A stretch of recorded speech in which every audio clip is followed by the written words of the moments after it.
Kamienu mo timu baako na after the game sensem sisi match ni mu sensem pi ni nyina yebeba na yabadwendwe ho de amamo yeba Africa abehwe the course titru CAF Champions League games and the CAF Confederation Cup matches ahodo ni nyina no course say 16 clubs are ebewuram akọ the group stage of CAF Confederation Cup no nyina no edi abeto edwawa Mohammed Betransi na odimun sensem kakra enso abreyen sanso ana 16 clubs bewuram ewo CAF Champions League matches no mu no mpamcho akamienu say 14 ana omuti akọ join group stage no mpamcho 2 na aka no de bentra de na de 2 no ba beka ho na 16 ibewura matches no emu animu sensem enso pi na fe ya bagana abehwe Ghana Premier League GPL matches enso course weekend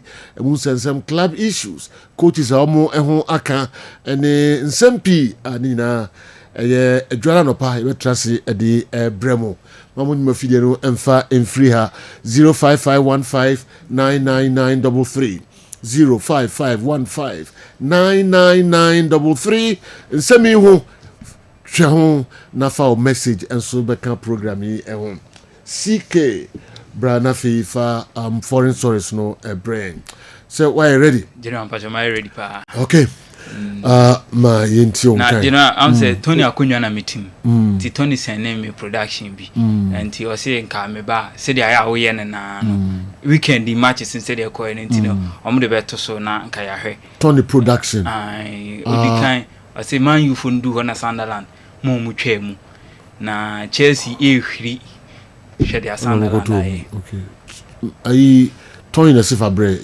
so o send production tina we ka ho okay na mi bisa se na no akwabuchiri nesa oni kotokofo okwaba sisi akodi kata ngopon adom for the first time na akutia Asia ntino obaye de oye no nyahwe obasa back to Africa aeroplane sense akodi kata asisi Tony Montana Tony waduru Asia but bia na wan sheda eka production eka production don't worry okay obesa ba o maimu enchekra Sunderland on my United team do the whole churches as a wodo ho they no ne ho like me here commentary general all right okay to say the whole church na say minya Tony na me attack o yes sir all right Chelsea amu bia aka hu nsem basa nyo mo enkoso e na Tony Montana enyahwe enyeso dina hono yes. Arsenal we dey mo afi we dey say anye ya Arsenal no ano mo premiership mu ni bi afi yes Arsenal afi obi am fan sign be bia nsuonka when be challenge Arsenal yes. No club. Maybe I won't say demon no smoothly. Yes. Na yen hwe de bwa kusi. Yanom. Owuranom no. FC Netflix. Let's see. Owuranom bia timisi. All right, me and you. Right, Entiention 7 say na yem farmer there you be chance from no any other way say El Clasico of course over the weekend no in some bebre na esisi o El Clasico no na referee and the Antoine Matthew La House retired referee ono na dey some area about to just say another game no mo boy no na intention and intensity no and so e wo high papa na referee no e ade a otumi e ignore penalty bia necessary nke enko Farmer FC Barcelona no six match no senya dia eye classico na nka clear penalty Dani Carvajal ekokopia Ronald Araujo abra Araujo ehwiri akohwemu a okwa ball no na Dani Carvajal ekokopia no enso edine two form na referee Matthew Laos o say ade asa game no anase sa ball no enye classico dia na nka ebetimi akoye penalty enso ehorma we ene ensema referee retired Matthew Laos enso etimi editu jana wo hwe Kessben television and after the game Antino Matthew Laos in 7 kind his way and they are not all church him said there was a pusher na senya classico na nkese se enye clear penalty and Farmer FC Barcelona and so horma bejo fortnasia on be church mu and so hormo na uramu dia Woshe and right after the game na Danny Carvajal and Kokache Lami Yama said Lami Yama Usa Oya Koraketwa and some no can't tobo and oh yeah guest just said it and say Ubi one on Kasa before Classico no Casa Okasa inano Equia and Yashama Camino and our crown is on Tiasi Omunyanimu no Timonson Kaki can seven be and find Danny Carvajal Barcelona players no after the game with say na Akumano was 3 years papa and so Hormona and we are one more Vinicius Junior.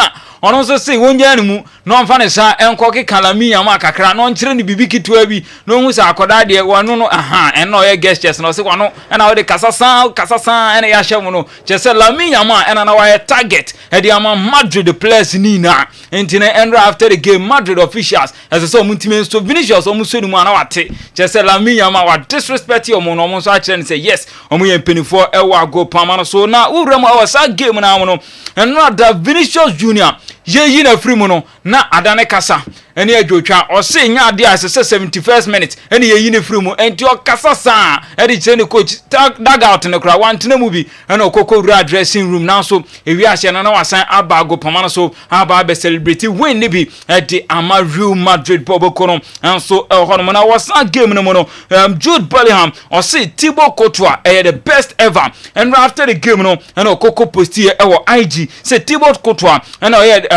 oyo mu Messiah and rather intino and I show Kessben television so say best ever Thibaut Courtois ono enetimi SCV day no e ma Real Madrid bobo kono and so hormona wo Barcelona and sensem no Ronald Araujo captain and so the betu dwa say bono and no mo focus after sense training akwa busan say Lamine Yamal ne attitude before the game no obeka den and dia form as captain e ma Barcelona bobo kono o say Lamine asem Lamine dia na ono Ronald Araujo ensem and so ne dia anti game no and o mo focus na and rather Lamine one for we anya football oko IG and o san koko post here o say you meet at Camp Nou into o say Camp Nou and obey nyadoa and so honoma o san ye guests bebre e Madrid fans no and so honoma na yengra sansem no mo na yenkorom awo Arsene Wenger na so ye dia former coach Edma Arsenal bobo kono o say enrada na show park no so clear say it was men against boys na Madrid forum men and Barcelona mrantie no and so boys into boys no timi ekoko serve men no ama men chere class and so honoma way and nsema Arsene Wenger and so timi editu dwa after the Classico na yen free Classico nsensem no na yen remo and so EPL no mo dia opinion tumi say jaguni chemo Anna Slot ono coach Liverpool bobo kono o say way omo performance we the worst performance ever no ehunu Liverpool as being a coach for Liverpool and even on monitor from afar no the worst performance ever yenko tie nsema Anna Slot Kenya after the game abra omukolusuye pointing again. You're always hoping if you win a game of football during the week, although it's only 2 days rest when you come over here,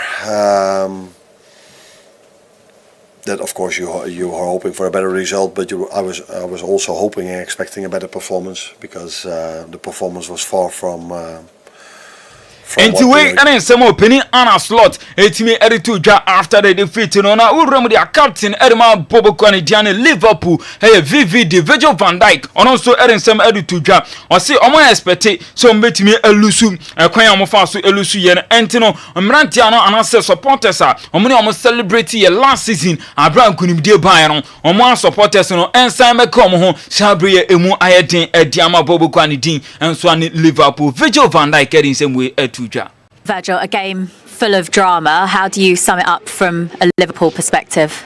Disappointed for losing here.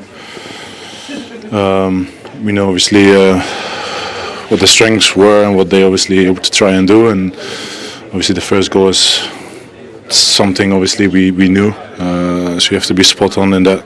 It's the quality of them, and then the second goal obviously to concede was obviously not and the penalty. Listen, and some captain Virgil van Dijk and so etimeri tuja after game omulusu editia Brentford now coach Edma Brentford Kate Andrews on also react here after the win and also victory no on also the same erbe tuja or say now and ya dey bet me allow mistake bia on the field of play is answer ball against Bobo Kwani Dean and so on the Liverpool little mistake will bet me up on a show and so honomo penny and so in the Dean and so on Kate Andrews or your coach Edma Brentford Bobo Kono after the game we Liverpool.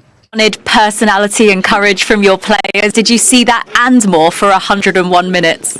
Yeah, in abundance, and we had to show it. We knew we would have to show it. It was always going to be a very difficult game. The level of opposition that we're facing will test you in very different ways, but really, really pleased with how we showed the personality, the character of the group, the resilience of the group.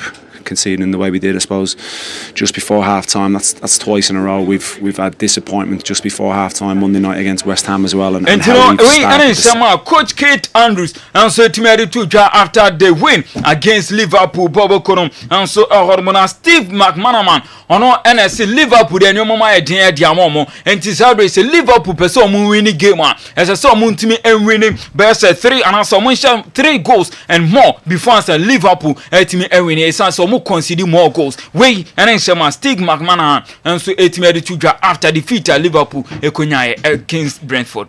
About Mo Salah though, and was talking about the defence not being good enough, Maka. Is it clear where he feels that their main problems lie? Well, I think it screams from the page really. They're conceding so many goals, aren't they? To score 2 away from home and still get beat. Liverpool have to score 3 every game for a chance to win the game.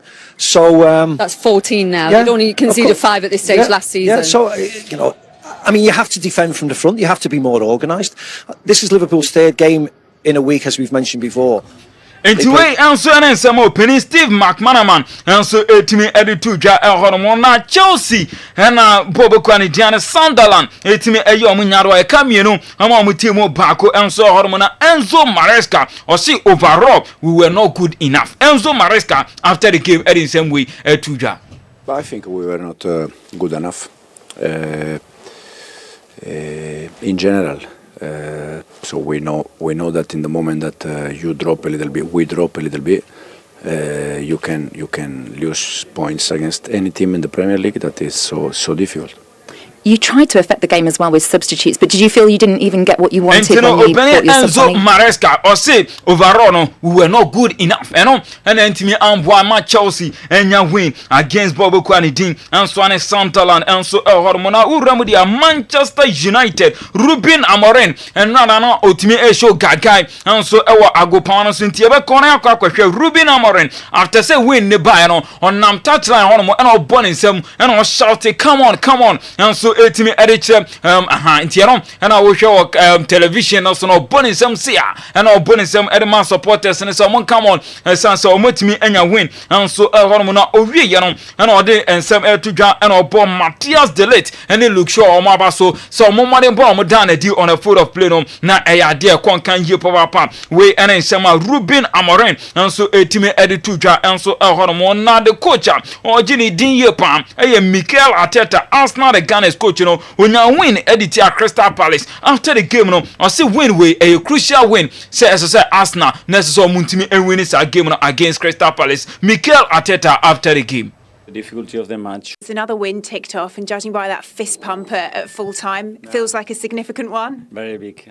Really happy because we knew the difficulty of the match. We knew obviously the other results, and it was a crucial win against a really good side. Yeah, we talked pre-match about the way you're beating sides that you dropped points against last season. What was the difference? And after the game, I to just say win no a crucial win, and so etime edema Arsenal. Yanko na yanko nkotien kratoeto. Na yembra yeba yeden diakani na ebeto so agan pebinom na ebetimi aboa mi aboa no sa everyone was why can was me Semens Vital Herbal Mixture and then the capsules no e yedru a yedma wontini mu edru uyo obi a sabi o mema sem eda from team keja be man ntimi man mu so kra be man ntimi peja no ho uyo be ma sabi woni obehiem na sesia no waje mu a wonso edru ye kanfo de amount edru yedra ebe boa ma wuntini netimi asore gina so ebe mamoja de pusa ne wo be ma no mama Ubema na timi asore gina so ye na watimi abo adwuma na ama o piafo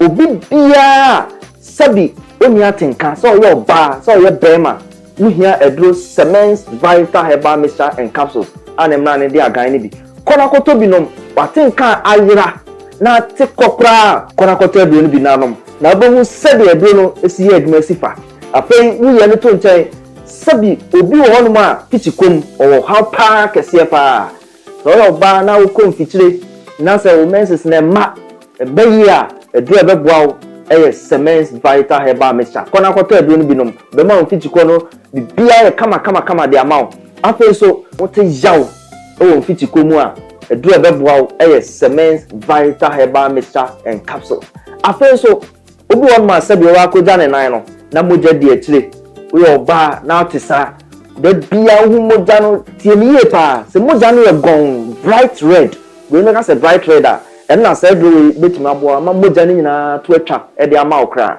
afei so obi so a sabi ne to ase twetwe no we ni kan se sciatica wo sciatica edro betima bo ama yaw ne twetwe na wo ni nyina etima ti akokra no e ye agan cements vital herbal mixture and capsules edro no eye adwuma wontini mu na enuane no bi edro we mu a eboa pa ye friend nitric oxide say nitric oxide no wunya eba oni padua ma enti bi emu asi enti na aka tare ba bebiem ba be hu ntini ama ntini metuna da wo modi atime de apusane usisi ena ya ye neurotransmitters a sonifri adwen no ho ena eba eno na se obi ti jawa na se ko pace bi mu a na sa neurotransmitter no etimi aba beboa ama pain na se yaw no etimi akofom edrei ewo nyane no bi wo mu a etimi release neurotransmitter ye fe no endorphin na sa endorphin ne ba se usisi ena yaw jaw na wote no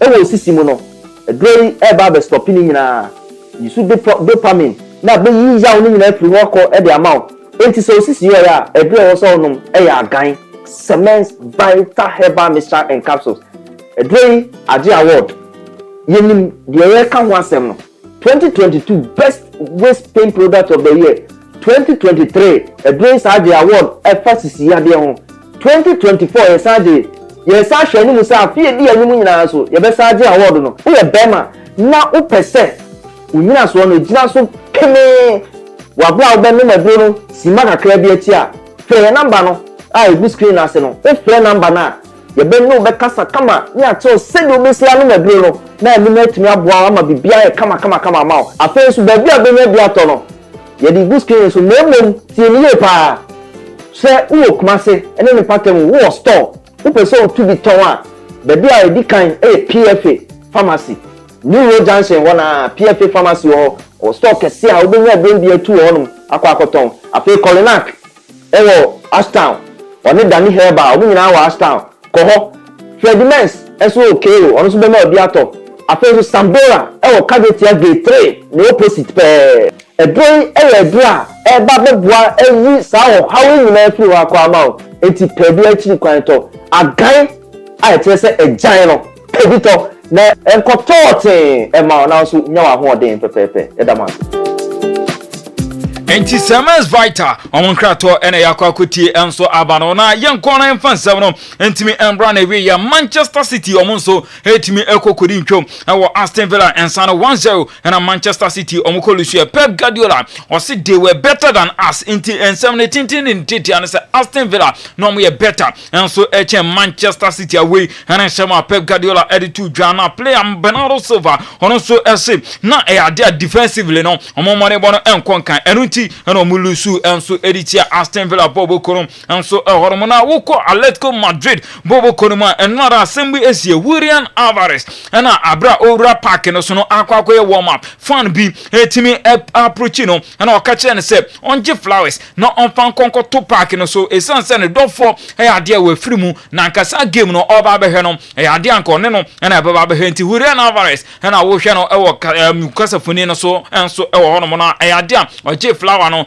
na otimi eka se fan se onto ne boase no onka na koma entu ne yem Atletico Madrid boboku no enso eta omachi ye papa enso ehoro na uramu dia dia Mauricio Sarri o se eno ada omo performance omo da ne di Lazio against Juventus no dia omo abom homodin ye papa enso ehoro no obo ne mrantie no enso apaso na Napoli coach Antonio Conte ena oka etre ne ho se dia Kevin De Bruyne prana we prano dia ono ankasa take blame no esan se no ada ono na instructing so onkonkobo penalty no after penalty ena Kevin De Bruyne timi ekonya that hamstring injury na until take blame no enso etimi edman ho na yes so no Brazil ena okopie ma anwasem yesi referee edi match na wie ye no ena otwere hye no report mu se substitution board no ayera omo hwehwe a omo hunu enti no ewo Brazil third division league mu ena substitution board na yerae omo hwie ye pia bonten a fan bi ena wa fadi akwa gina park na chi wono mu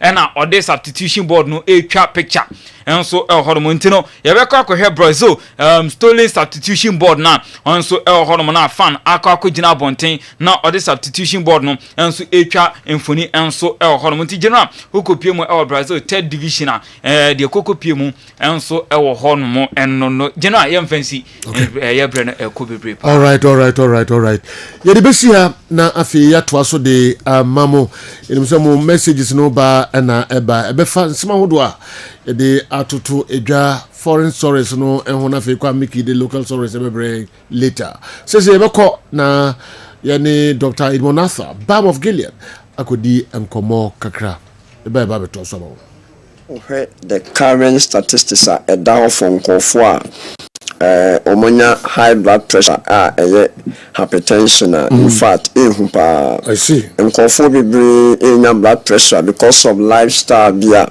for 21st century the woman adiba kwa edi akotene pa ba ko mu a se one sheda an control ano na ekoba se de wudi no obema no momo no de wani be hu ne wano be pese be de ohuni be hwia no obema enu ne di wani mkan a obenya problem enchene eyade a good enchene one of the natural preservatives a preserve aduane on its own and a sanso ema taste eba but so we kidney function test now here electrolyte and salt in terms of sodium and chloride your range e wo se e wo ho wo be fa bicarbonate and potassium na ni nyina won range eno nti ekoba se wo ye this test na o salt level sodium and chloride no in fact this electrolyte e wo sure it me put into higher rate say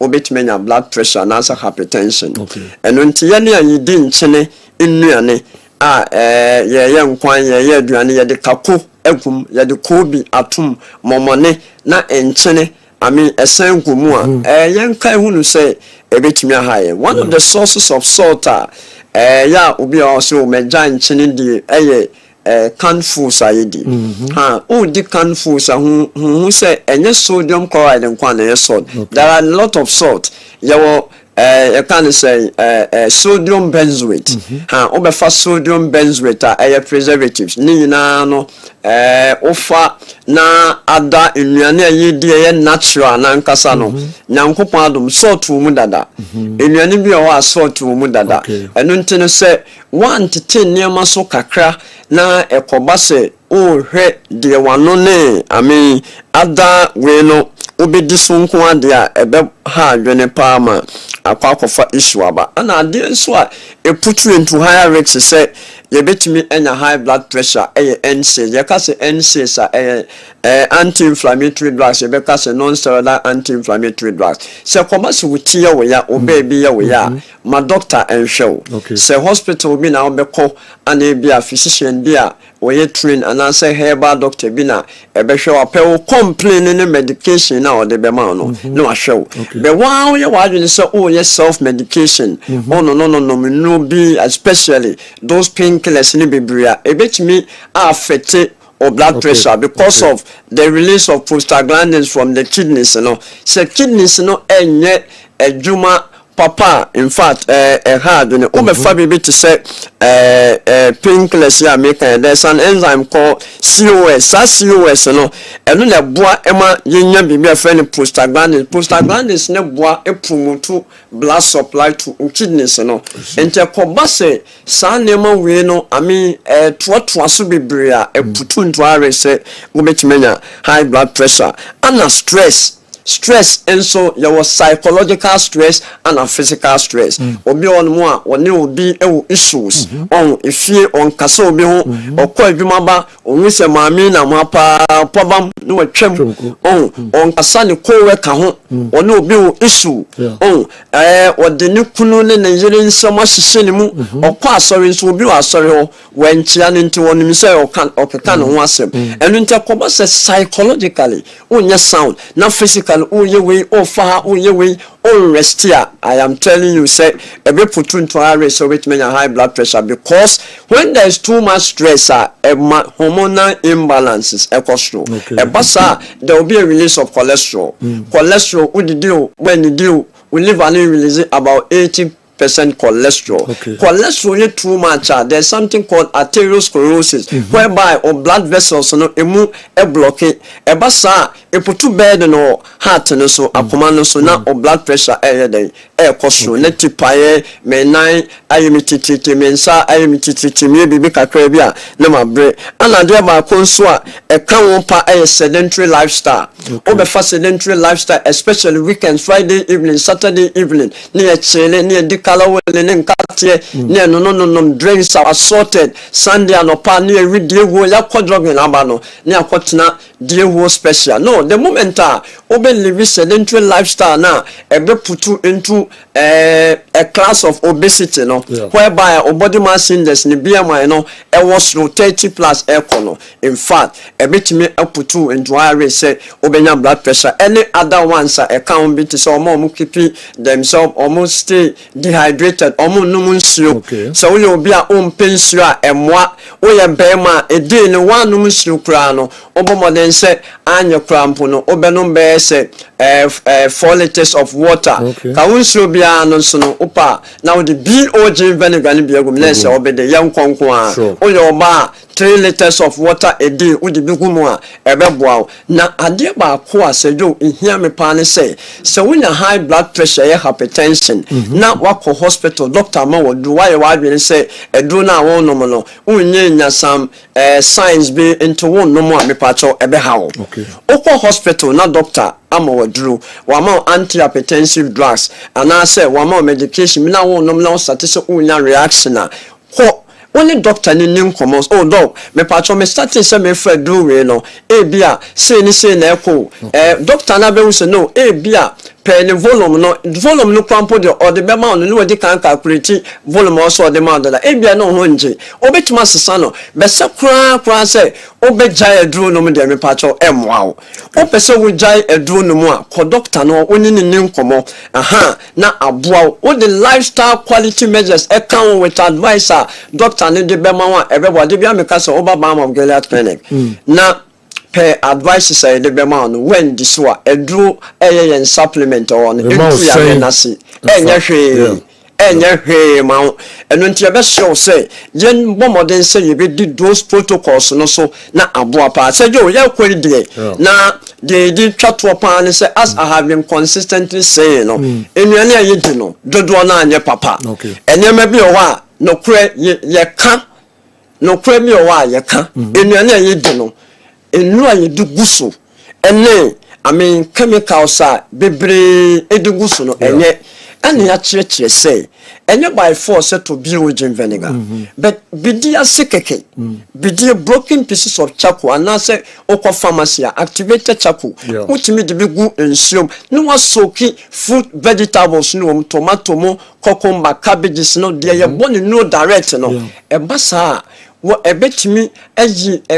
chemicals no do na efre ho ansa na wo de nchini nsuo anase nsuo mu ye de die asanfro se le be ya pathogen bi o nso a ebetimi adele but o ka so de nchini nsuo eni nsuo hye ebe dele with patho you can say chemicals am patholala ye no pre emfa emfa enye no kre enu ntine yese se wo bekwa akofa bidia wonya bidia no ansa wo di vinegar egu nsiom waso kre for some time ebeboa ema niam ebekọ ni pele ni mekwa akofa ehawa ba no ne dodo aka biem na ida e bibia ye simple we straight e ya someone ye straight I mean e straight enu ntime sremo oba sida house ha biro jini bi wa ha okwa asida towers ebi ho ye clinic takwade ebi ho okọ can say Accra nso a biogen clinic ebi ho apart from that nso no oba Kumasi clinic ebi ho and apart from that okọ Sunyane Techiman Doma Brekum Konongo Efidase Ejoso Inchi Bekwai Obuasi Pristi Atakwa Enkoko Kofori Duake Coast ehoni na no biogen no ofre na ebi ni ho a yebehu hawa yebetime ayediama na yakuri de sedu so be o high blood pressure no person blood pressure no ye stabilize man ye ma eye normal na on no more draw one you say a lifestyle fish two there yebe churchill udi so pay supplement no nutrition sa ye do beto so with diet control plan ebe ma na stabilize forever o de wow lifestyle na ebe managerial control on mo do bim so which me this so on no bp do bim you normal for life a lifestyle disease and to change reverse or lifestyle na e do no enu no obe so call hospital na doctor ne ka so me ma 10 milligram matisu de about 5 I do remember 30 milligram me 50 milligram do aba say na bibia ay fan man you the carbon M10 for natural Kumasi Accra you West Legon Takwade you Anaji oba asida house ha ebi wa ha mo friend so a ye betuma ma delivery person aba be deliver e dia ma number ni 0240 51 2171 0240 51 2171 and I said 0539 86 38 0539 86 38 we a number some free a mo benya ente yen nyina yen kan ho na biogen vinegar no so no yen fa bi nhuro ye duane ho yen fa bi ngu nsuom na yen sejo so what tiri ase na wu nsuro nyankopon now we are what we say the open now be ya God will deal with what you sure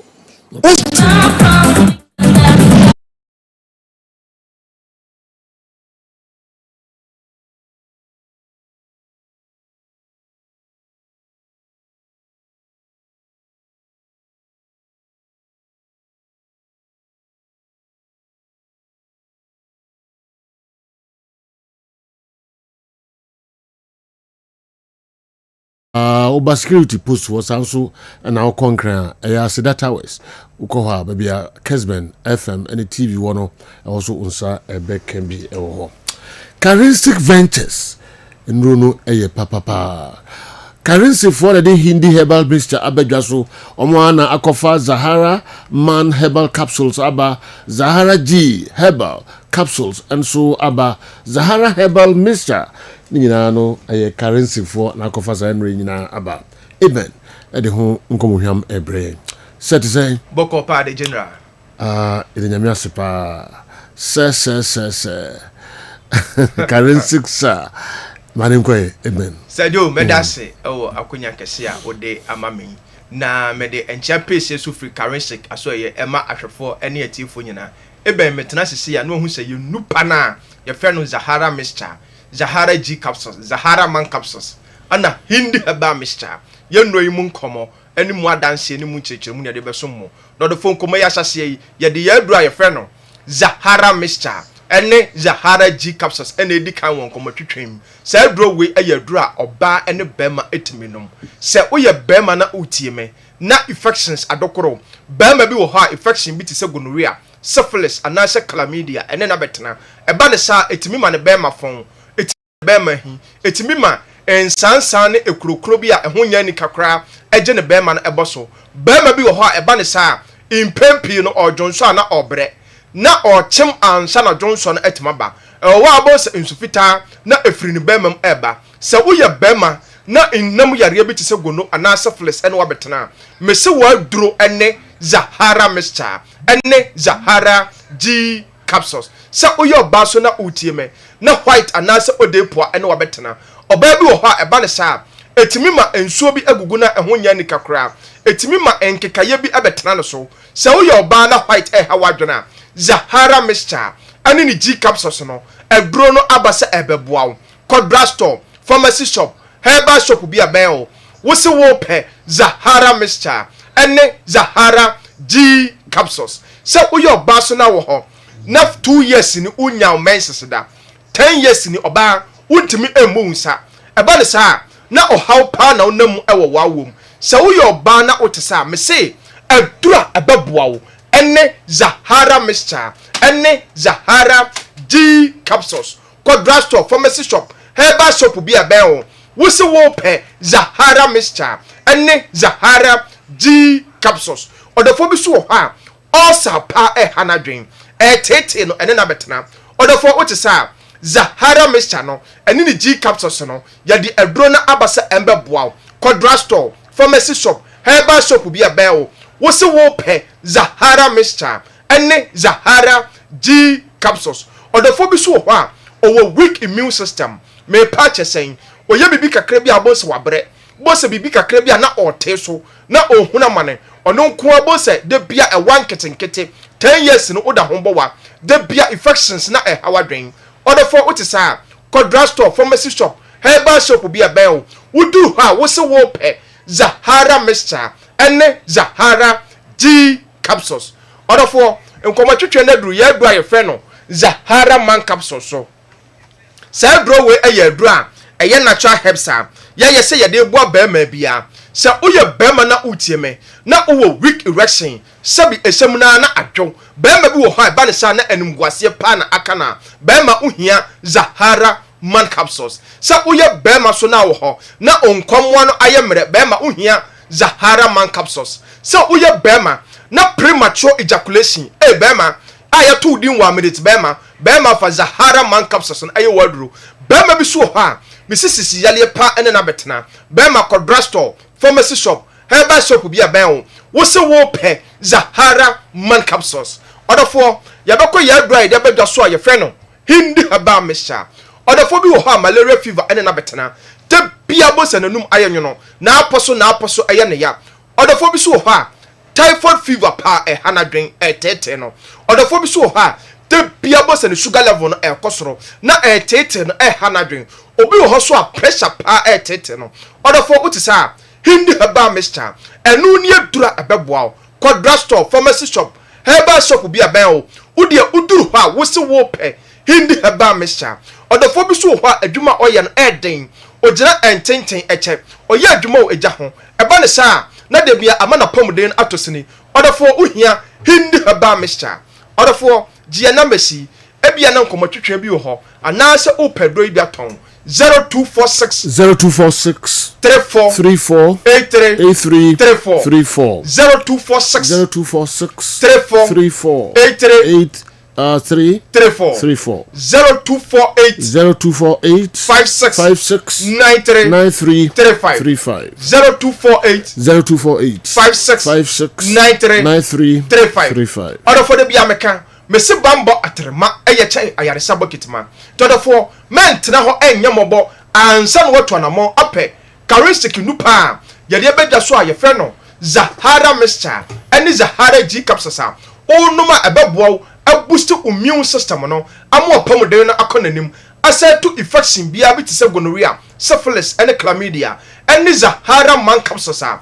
ebo bema bia me se woye mra emano bod samrane atwetwe no afre no 1 minute bema eni hindi herbal mixture ebo odophobia malaria fever typhoid fever high blood pressure any diabetes ene na betena odofo ye nu pay ya to apete Ghana ha ba bia to oduro bia se eye pharmacy shop herbal shop license chemical shop odofo me shop bo se oto aduro no bia obeya danse no waka se aduro no eye papa me da se the general Obaya danse no akase no eye papa currency no eye ka ho na kope bito se de eben e de hunsam to edwa no na ye to aso de amama biafo ba betranse na fi omo e de nchechemu no enso abremo. Constantly criticized by fans and the media. Everyone was calling for his head. But Ruben Amorim remained steadfast and in his conviction, despite the defeats. Yet the media is silent with an onslaught, abysmal performance. Today, Amorim is getting there with Manchester United back inside on the table. Yamal, a talent with bright future, yet might destroy his career with arrogance and controversies. Great weekend for football lovers. In Cologne, Germany, and anyway, and so Brian quickly. I mean, call a Kofi Amwakon Eho Emmanuel Ono and Ebebo easy waterproof paint. Who the rule and a mania de Brian. Easy waterproof paint, no more leakages. Easy waterproof paint, no more leakages. Yes, boss. Yeah, COVID say. Rapini, Mamoyapa. The Yanko Pasipa. Yes, Manchester. Feature any tuntum and match papa. Color on white shirt. No. Chai. It means answer white. I be a fatal papa. All right. Also, jacket in your back. Where the turn Germany now, banana, UK now. Me turn Samurai boy. Yeah. And then I said, you are easy waterproof paint. No more leakages. No more leakages.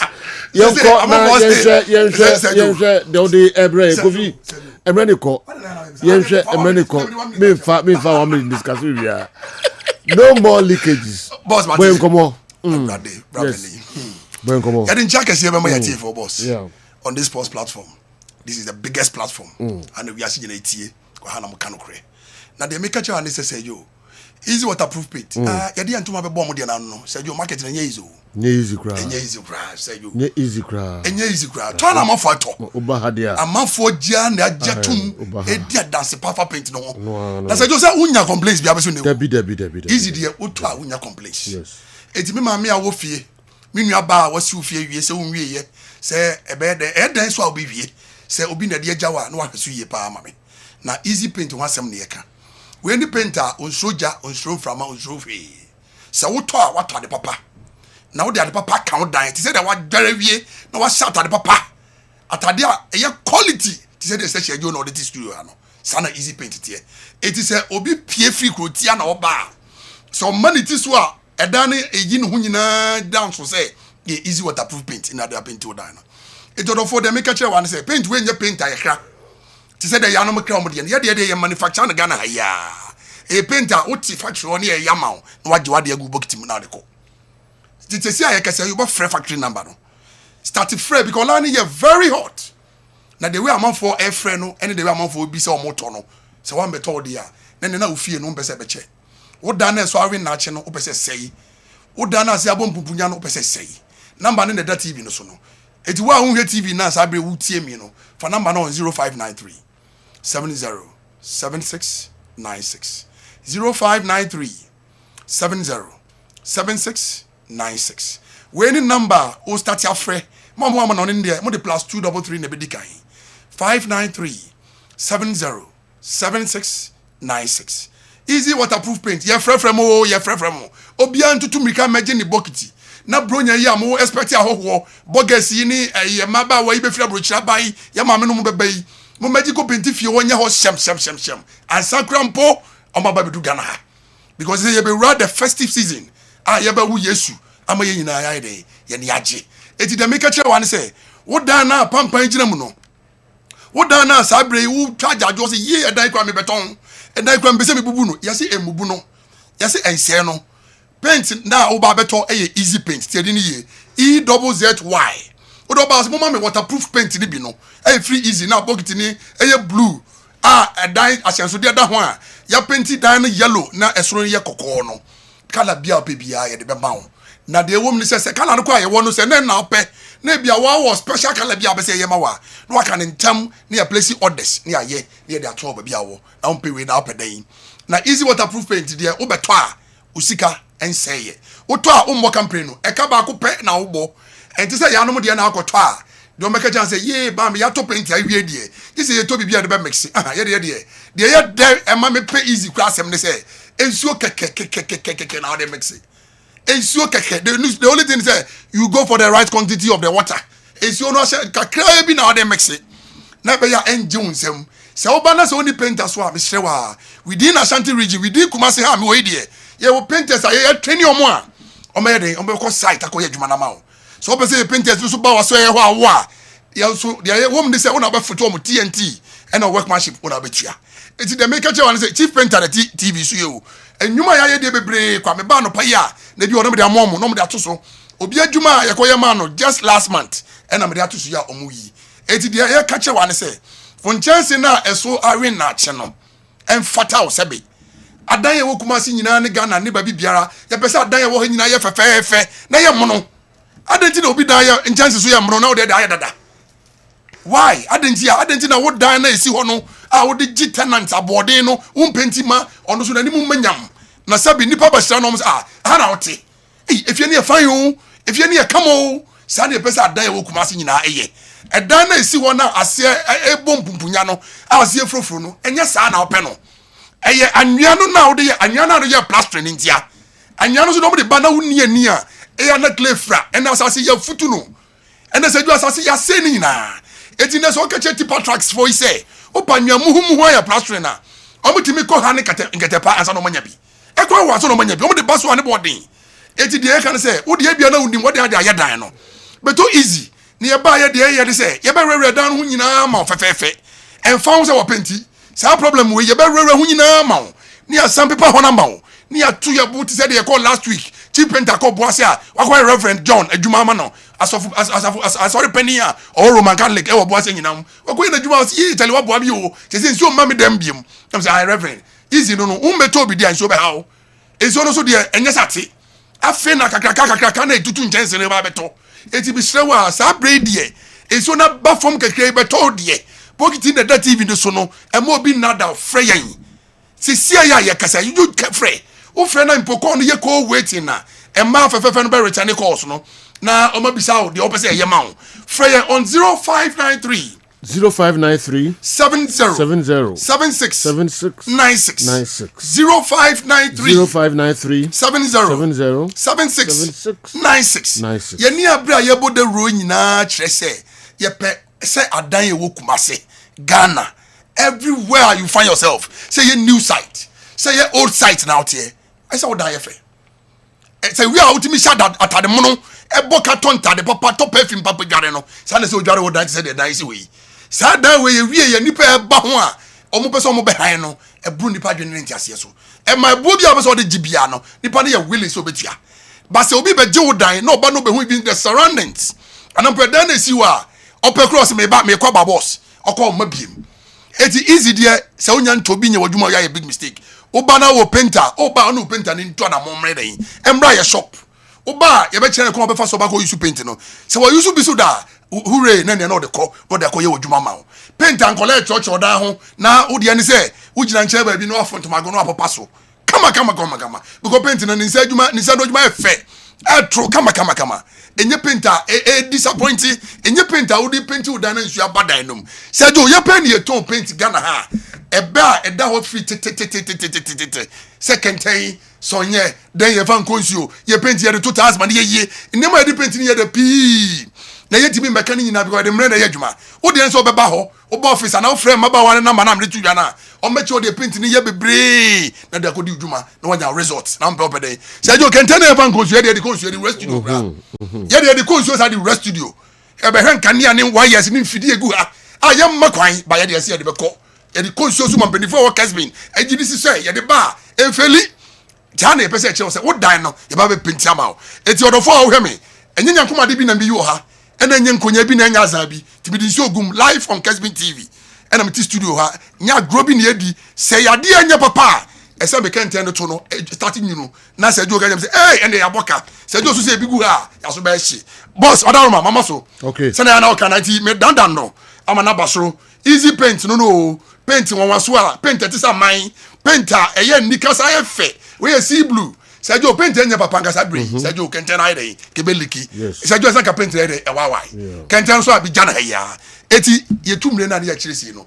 ya dance die efa de mekan ni na ho no ne samri no and basket no eti de make kire wan say sisi ya kese tutumri ka na bra ya so ye frey on 0593 70 7696 0593 70 7696 o frɛ pɛ na emaba wa bia peke course no no ma frɛ say o frɛ free na wa kyerɛ mo ba bia o frɛ free no ma kyerɛ say okay ye shop no ba kokora wa ha ko se si akoji bi ko tobi ko ye ko ji kales apɛ this e bia be ko na kales apɛ no ebi ni ho na dey quickly ya order na the free cry na dey bro 28 to 48 hours on sa campaign na mpe opɛ ye paint ni ye ba na ye paint da no so ama wa ye paint ya ye ubehu say efie na ye monomono obi wa ka kyerɛ say na Sergio was a good chance for a good die so and I said that na I was so no over 20 years and mamia be paint so and I asema fan into my pa fra kama if you na ye fair I brand new 80 media dey make sure and say easy paint there say break say we wo dan no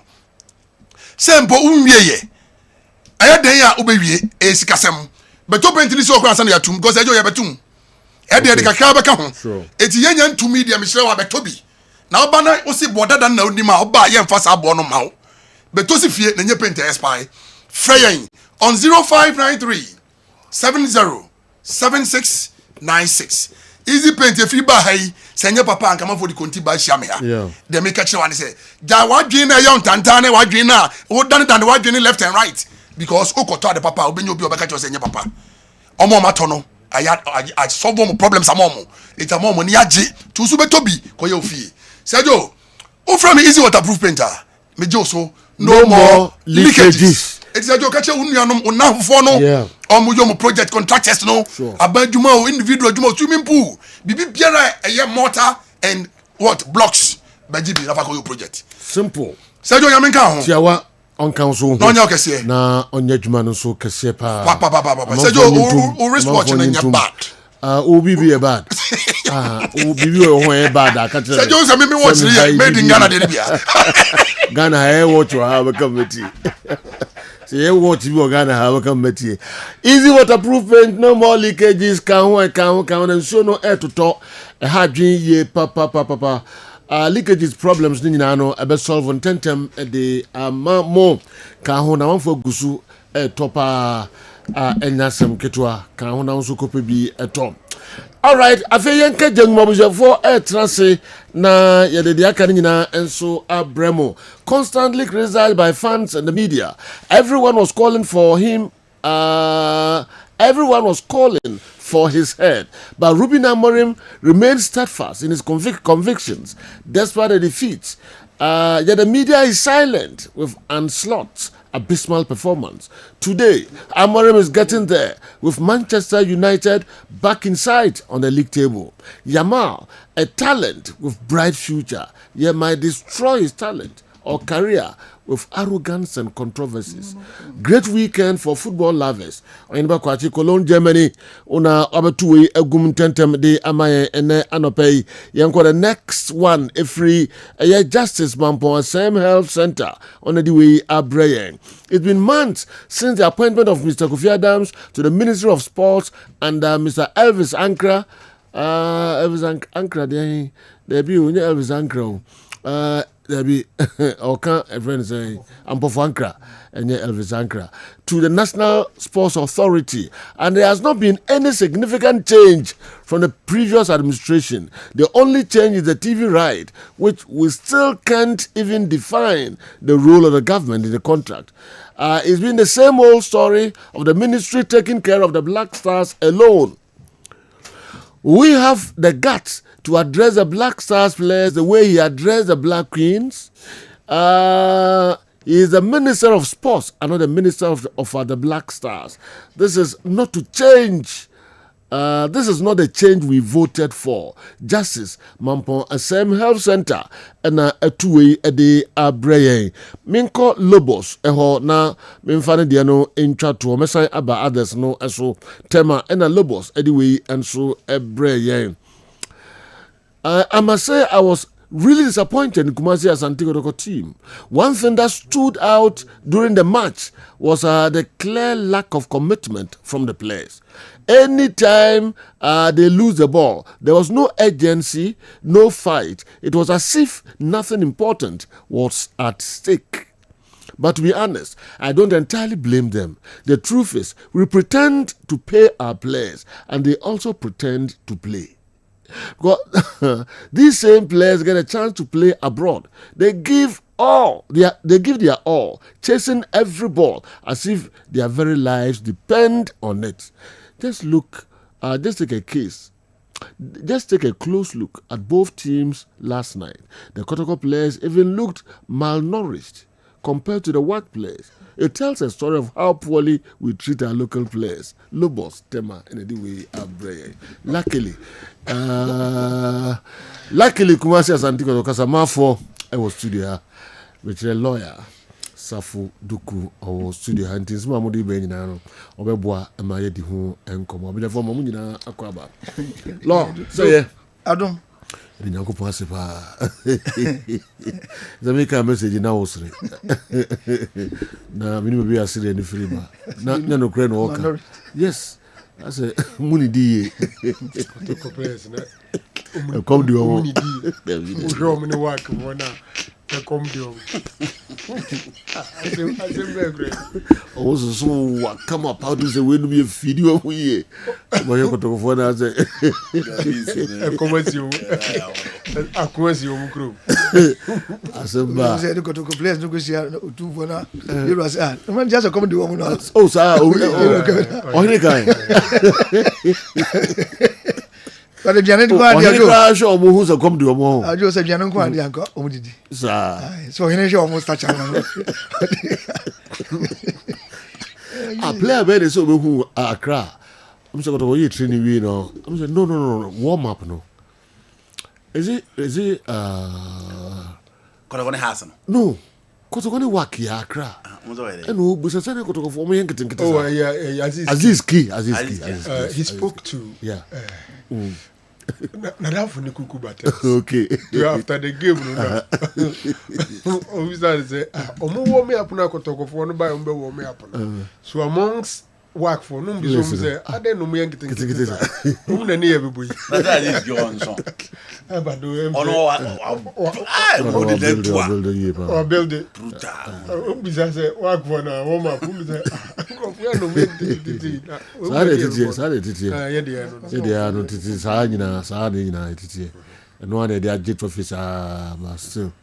Okay. Yen Shasi, Yedi a free heifer. Suffer net one temple. As a baby son. I demand doesn't do. And then document I was adding a video. I demand doesn't not the crusade be as minister. Okay. Even before some management, February, was an about cancer. No, I shall say yes. I shall say that. Didn't say, no management will become myself. Do. Maybe I didn't do. I say, in a kind of create. Say, ya more. Near see be jabo or him cons say. On finance be there. Let's just say, intimate could never be uncassette your supporters here. Because virtually be out here, it's just car. You can have seen or share educational and health sector, so come home. Do. Indeed, the Kotoko, how you know, I saw him say, you better know Yankasa. Because, okay, every from gentleman can do as a second. The pictures are mamiki. So, on fan two screen is not one phone share. We drew her. Come on, a crabber. Sir, yes. Now, yen cho. He said, most woman knows the dozen. You know, the money now they can't be. Yen cho, cry. You know, they can't be. Yen cho, as a BB someone of Pedi. Crusade, crusade, oh, you didn't come. Why not? You didn't come. On any crusade, you didn't come. Yes. Would mean you move. Debbie, yeah. You know, you go to Swiss or Hennyaba. You go 2 years or Hennyaba. I broke my young Casa supporters. Your doors, so I bet me I'm on a bourgeois. You his cup will be out. It didn't easy. Maybe that's just so then Simako Tuja and my chums, Renia Bassa, and some get up. As someone says, do as someone there's one shen, as something in an uncle Fab being going with your way mistake. Okay. The contest then say, you see a continental glory. and our trophies. So my point is that I see a continental trophies there with the attitude say young team no yes guy the yes adwuma. We should forget about it for now. Now do you say football benefits no trophies the business aspect of it. Entertainment no do every morning. Mibisa. No way. And this in fact okay history of football no kwana. A chassis no pa no mo de beji do mo nyana mewa. And then so that's all. It is a trophies no. Yentimi mo ma tim nya sika. Na no free mo di ajo. Say your business and entertainment now ye hwe ho na mewa. Into money be no do. That was the idea. It's one just something baby argument no free ba. Ebe do say na fan tra say. Ese bobo no kwa jije ni and so one just something.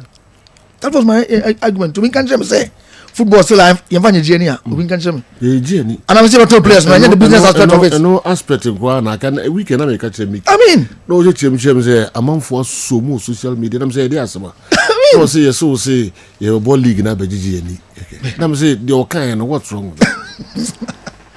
no one say some now kind na say ye ball say you bit me qualify e Ghana na compete with Africa but who say Africa na compete no I say yenka ho Africa sisi they say ba na ebe tutu ne ma ye bobo e ho ye pa nsa na ewura Africa but sa aspect ne say ye ball league ne ape winner ne ho hande and then no crazy dey ji ni oh say ebe top players so na wo kwa Africa e big jo operations in kwa onu say ball ye boy operations in some ewo pa we need about $100,000 so the operations yes because operations ya next year go to Abraham review no in so many ways now Joe are we there? Not yet. So no, I can't say wahine. Yeah, ticket in accommodation. You $130,000. When my $100,000 for operations, Joe, you bet my cash. This is young supporters. Yeah, and he bet me. I call matches. I'm a team nanya process. You know, in for about to coin chain. Joe, they heavily relied on proceeds from the gate. We can't tell me what. And you don't know no now change sponsors no kakra so ide aba because sponsor be hu say Kotoko omo odom jo enemy catch say for the past 4 years Kotoko plenty tickets ya 8,000 3,000 4,000 any yeto aba ya rafa about 40,000 obi kan say when the last time Kotoko timenya 2,000 cedis e wo gate e bo match wia enti edu me na me frɛ say mum ye nyina san sori na de hu no work no e betim bo Kotoko ha because I don't know it's not if I so say better ho say kasani ma mbienu no e ma yesika jo mum yanka no grow e boy Herbert mensa no din se versa no ba yina sam no jo me se e bo match ya jo be se fa container kwa jisika jo na ndisa ipo na busu and jo no ho na rely on process from the gate na na ye major source funding for Kotoko ene abedu se jo ituro bi obetima kai ni pa stadium me ko for pictures no to say na Kotoko sit here the current state any work dey na kakra ko hu ye no onfani na to ni na yo so eh ni bresam do intimi nya mo hin so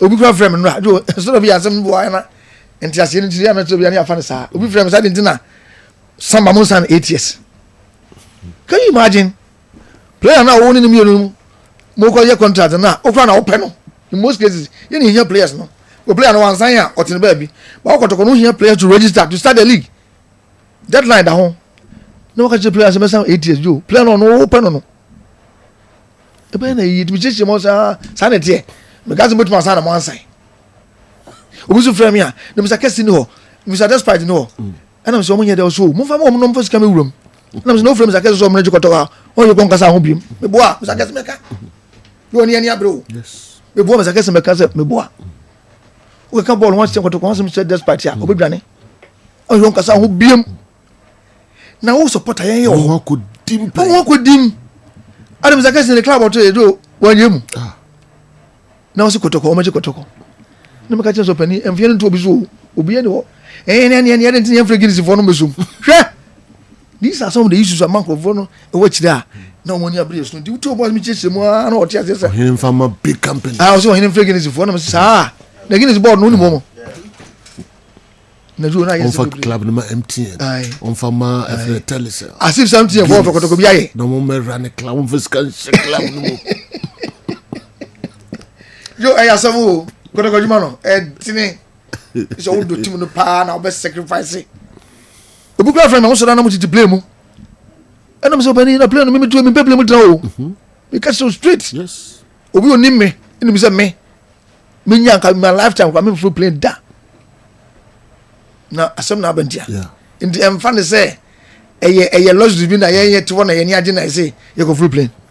So do also become amanonya ba problem some there me who airport wa na am say camera na be to so afi na wo show jacket bi ai na me hwe no am say we ehu na body say no me full plane bomb ye be 2 weeks I don't say jacket bi akọ full plane no wow ubeka ya ehu na South Africa Toyota car so me tfi anko bi yeah when tfi anko do I was why busy with you we do unu say plane no me na wo mpe you ni me ho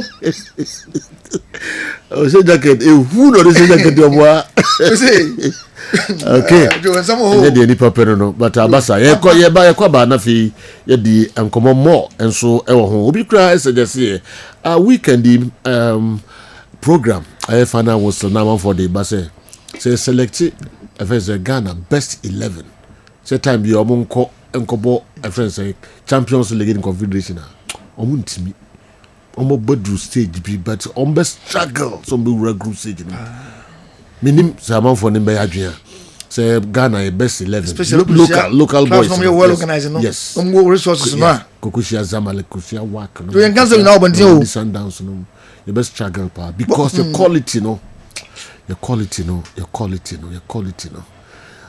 it's a kotoko ye boy match na ese so any man nyina konkran na ehun hotel a kokoda ubia obenya na nka in the comfort of where you na nka wo she wona obobol ene asoman no stadium de suwi idimobol international match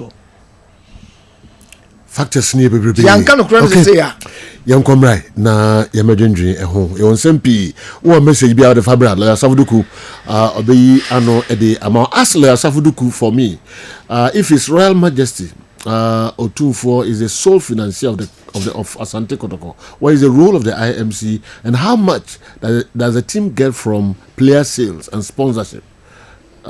His revelation is shocking. Okay, oyibo boatin nerbeyi na anyway and so abreye ye kwaba ye behwe ni nyina yentoa so na yenkwa ma no ne kakra bi ye ba de aka no ye de ebebremo had to scored work at home and defeated them at away. So both had 3 points, but goal difference, Kumasi and Asante Kotoko were defeated. All right. Daniel, aka Akida, Western North, Sekri Asawin Sunediwe Aba. All right. Doc. General. Right. I'm born some so kakra. Yeah. Send a papaya shen red and white habit idea. Then some no you'll be count. Yeah. But I also agree with him say there should be a new direction. Like I say, orientation necessary. Because senior you hunia man on yes ana a city Kotoko ye big you know. And near my who around Kotoko Nanzeno. Say internationally big. Maybe locally big. Internationally dear. General foreign kakrebi. Premier League, you know. MZ after match day 9 na akukudam anopemite na one anopemite se na one CK dinko na wo kan se afidi Arsenal for one year na chese try because omo de be pimpim omo so nyina enkoye and week 9 will be one of the weeks abeka say a blessing to Arsenal because the potential teams omo be chase omo Lucy City lost, Liverpool lost, Chelsea lost. These are teams are from the word go. Obi names omo top 4 teams are competing with Arsenal, but Arsenal won. You see, Arsenal is winning the games, but nano metwana na maybe someone say, "Oh, share Arsenal league ya omo boya." Chese din so bi be share omo na. So far, when him say Arsenal share only 5 goals from open play, 16 goals na Arsenal share no. Emu mako eye edu bako there from set piece. That Arsenal ani enim say omo tradition ye eye free flow football passing flare no more twitwi no more yin crofo afrim no more behye no under Mikel Arteta Eden say Arsenal be work akɔhye just omanya corner kick omanya free kick then some way somehow they score entire season only 5 goals na Arsenal share from open play all other goals from set piece but whatever it is they are churning out the results emuya din say they set piece be no more they share and it makes it good. Liverpool na in the news for the wrong reasons and people are asking questions say so and a slot were losing and answer after surprisingly in the first season obeji league no and Crawford who tatis no because after winning the league Omasa spend the sika bebre they are fat top players breaking the German transfer record by bringing in Florian Wirtz for 115 million pounds sterling. The British record is broken by bringing in Alexander Isak. You brought in Kessben, Jeremy Frimpong, all the kick decay. Yet Liverpool, for the first time since February 2021, and losing 4 Premier League games at Waso. Now, General, share Bona Liverpool Bona. The problem obviously is not necessarily the attack because Liverpool has shared 16 goals and share Premier League na ye Bona teams are share goals do no. Untumi Liverpool film, but their problem has got to do with their defense. And then omuliki goals no ebasa Liverpool. Now, enya common say a team like Liverpool be 24 matches. Now only 2 of them no more keep a clean sheet. 24 from last season. Consecutive games. Only 2 and no more clean sheet. As a challenge say but on paper, what to say you can't establish centre back quickly. You bebo Virgil van Dijk din. You bebo Konate din.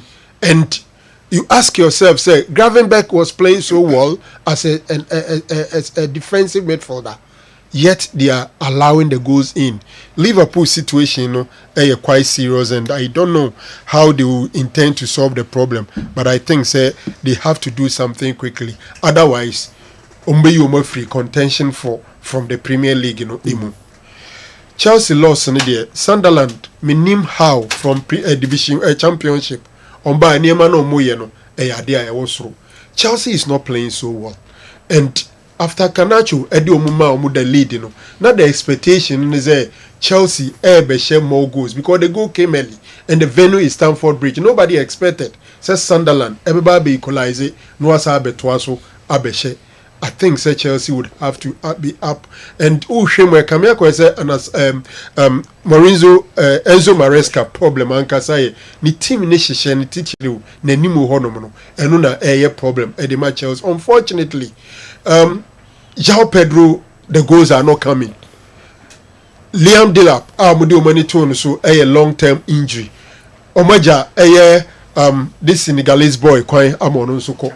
Yes, Jackson. In TCCA, Chelsea struggle with alternative when it comes to number 9. And the early days, we have just done 9 games. In the season, you're very young. Sometimes you can recover and catch up. But the one here now and you made the and they are more him and then Crawford Bonabaso because we're winning by 4 goals to 2. If you watch the game, Obeja Tumse not only the scoreline, but indeed as a team in jelly.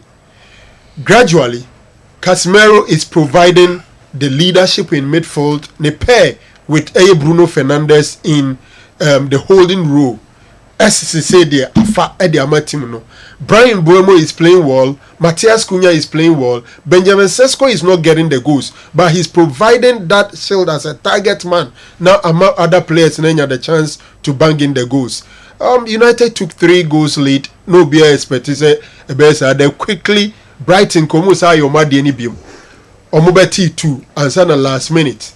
The final goal. But that goal was a great goal by all standards, especially Bruno Fernandes. That dummy, a shred the class of a top player. So in your bonusha, passing banner or shenechi. So was scanning environment the movement of Abrante friend Brian Buemo. So he decided he allowed the ball to go in Buemo on his left, Panya 4-2, case die. United for the first time under Amorim are winning 3 games in succession. The next game is a Nottingham Forest game, which potentially could be an easier game for United. Who knows? Amorim could get 4 successive wins and probably enter into the top 4. You know, it was a good weekend for fans of Manchester United. Okay. A quick one on the Classico na minje mama Andy. General, Barcelona team no, omumpe sika. Na omumpe players in tra omu bench. Because so binya abotre pa na ohwe Barca team na oni Madrid boy no. The first 11 was okay. But take a look at their bench. Obiante ho. Apart from Arohu. Na our bench no. Player bia obeka say e bia Imoyadin ono na ebem. Yes, they have been a bit unfortunate because 3 players only established that ideally Kebi Omo bench were all injured. Robert Lewandowski is injured, Daniel Olmo out, and Rafinha is out. So you expect some more patience bidly, but unfortunately for Lamine Yamal, the entire game he was not in the party. Most of the time, no top lot, ejinawo. Bo no koso baby no ayinani. Baby o yes o de no hu shem. Ube hu anu aso na yase no akoto. Ube hu anu aso na yase no akoto. I say akwai. Say pubic pains in Nkoye. He was still struggling throughout the game. Not so much involved in the game. But when a Classico one, you enjoy every bit of it. Me, I love it when you have a Classico and that's a top game. Now, players kuna challenges and after the game or something else. Vinny Jr. sometimes would have to control ne ya say time no mu changing no game no pa. I was thinking that the change was wrong from Xabi Alonso, but you're a player, somebody is a coach. He decides. Oh, you know, frame the ball for besides me, and a women after quite wo fu. Just I am be here. Na me name how on any chrome ni Rodrigo no omuntamutie. Because at a point in time, Rodrigo Beka say, "Ononya comfortable being played on the right, left no pay, left also a Vini there." And I don't know so mumi na nkasa we issue a. Eti Vini pie kra no. Wan shada ma Rodrigo hwe. Ancelotti so sorry. Xabi Alonso so wan chano no de go straight to the dressing room. Then he came back and later took part. You know, it was a tough game. Madrid have brought Barcelona and Sano in recent times. And a Madrid at But hey, the La Liga is still early days yet. Barca were Jumaye if they want to catch up with Madrid. Because team on the bench doesn't look good. Lamine Yamal, a life warrior, no, he didn't come to the party at all. 11:15. Ekobo 11:16 Kessben television where your Monday edition of Midfield action. Your weekend activities are no na fufure beka ho no ye de ab. So what name about so there no? Yeah. Name about Akra no. 15-year-old boy. Ono de akoto Instagram say one na kodonku anyim. You are seeing na. Name about 15 years. Ono na ko posti. So one na kodonku anyim. Wanyim no. Na kodonku aye ho ya yenko hwe Camela. Camela is 28 years. Akoda 15 years. Wanyim mame 28. And they are some no. Oni ni. We. Hanke because Asimu ye kano he. Say a Bema ne konyim Bema 28. Deferment and get deferment. No ya uni. And get deferment. Bema 28. It is 7 years. Abaiwa 15. Deferment. Yeah. It is 7 years. 7 years between 7 to 25. Wow. Between 7 to 25. Kofa from where do you was an papa so cinema. What's any papa? Send papa ne 33 years. Inti papa no wono no. Na papa no 18. Obehokra no 18 no aye bia. Na de ehun ni say wo akwada 15 years. Wo akwanyem ma menua 28. What's enya akokoduro akoposti. Okay. Send the girlfriend nyem. Nti nkrofo me manamo. Name about. No, if I'm near say age near say Ghana. Sir, below 16. Below 16. Only koda. Okay. Below 16. Was any rape in the sense rape no age limit. Okay. Rape the ocean panel for so irrespective of the but below 16 there. Is anyone say what's some? Yeah, 16 or more there. And then defilement. 17 defilement. Below 16. The movie you do. no the offer we no so be say afutu nyina ni etu ho andi no nyina na etu ho there's a emu ba ko din ka so je no yi okay afa say apra we brother oh ya say emu ba ko din ka so je no yi ka so bi are no yi na jo we no yi de uni bibia na ele ga ora go ga wasra mi ya ko no o mo ka waso mi de ma wari mu nyama mi de mo ko bi se fasa ko no mi e ho no Ubobidia body aga unchen biti. All right. I listened to Laka this morning. I felt so bad because it looks like the clubs in Ghana don't know their administrative duties. The question we should ask is how are the North African clubs able to draw all those lucrative deals? Yedisika and Epesika, Danny Fletcher, Udwe Efri, Koforidua and Abraham. Ebedin Komopi, Yanko Amanoneka Kran, and Sign Embra. Andy. You know, I started from the Classico. Now, Tefango was talking about Lami Yama. Before the game, 2 hours before the game, and Lami Yama Papa, or Diane. No, they go to Instagram, say, or no cuckoo. Into him saying, oh, Madrid, Nebano Sube cuckoo or Madrid pa. Into clearly, apart from Kasa, Lami Kasayam, ne Papa so talk pressure man before the game. Now, share. Real Madrid the team now. Anyhow, Javi Alonso setting the team now. Clearly, or setting the team not up making sure say so neutralizing the midfield of Barcelona. Any morning in the AC because Rafinha knew how to give them balance, and then Robert Lewandowski in the end. These are 2 guys in the last 5 El Clasico on my decisive for FC Barcelona. No money anyhow. Right for the new. Ferran Torres, if you look at the current form of Eder Militao, Ferran Torres enye match mano. The only plan was to play Pedri out of the game because Alvaro Carreras there. Wow, here last year Benfica, any Barcelona, the Champions League no. Now what they can't temu Lamida into him. Ekwa na Obefa was stopping no. Into Amreho. Into Camavinga was deployed in midfield, and sometimes not only Jude, okay, we interchange in terms of the rules. And Jude call right because Jude started as a right-sided midfielder, and then Camavinga all middle. Now at a point, almost said that be Vini at the left side, who am a Conde Muntimi attack. Labi Yama forced to drop to support Jules Conde on the right. Inti bad in a bit me a con and Marco support Marcus Rashford. Inti anytime be a Madrid. Every defend no bone say Camavinga echo the right side of the midfield.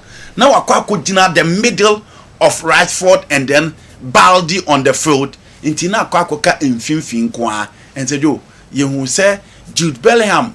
He was so tough in midfield, running, showing his that level of energy now the no.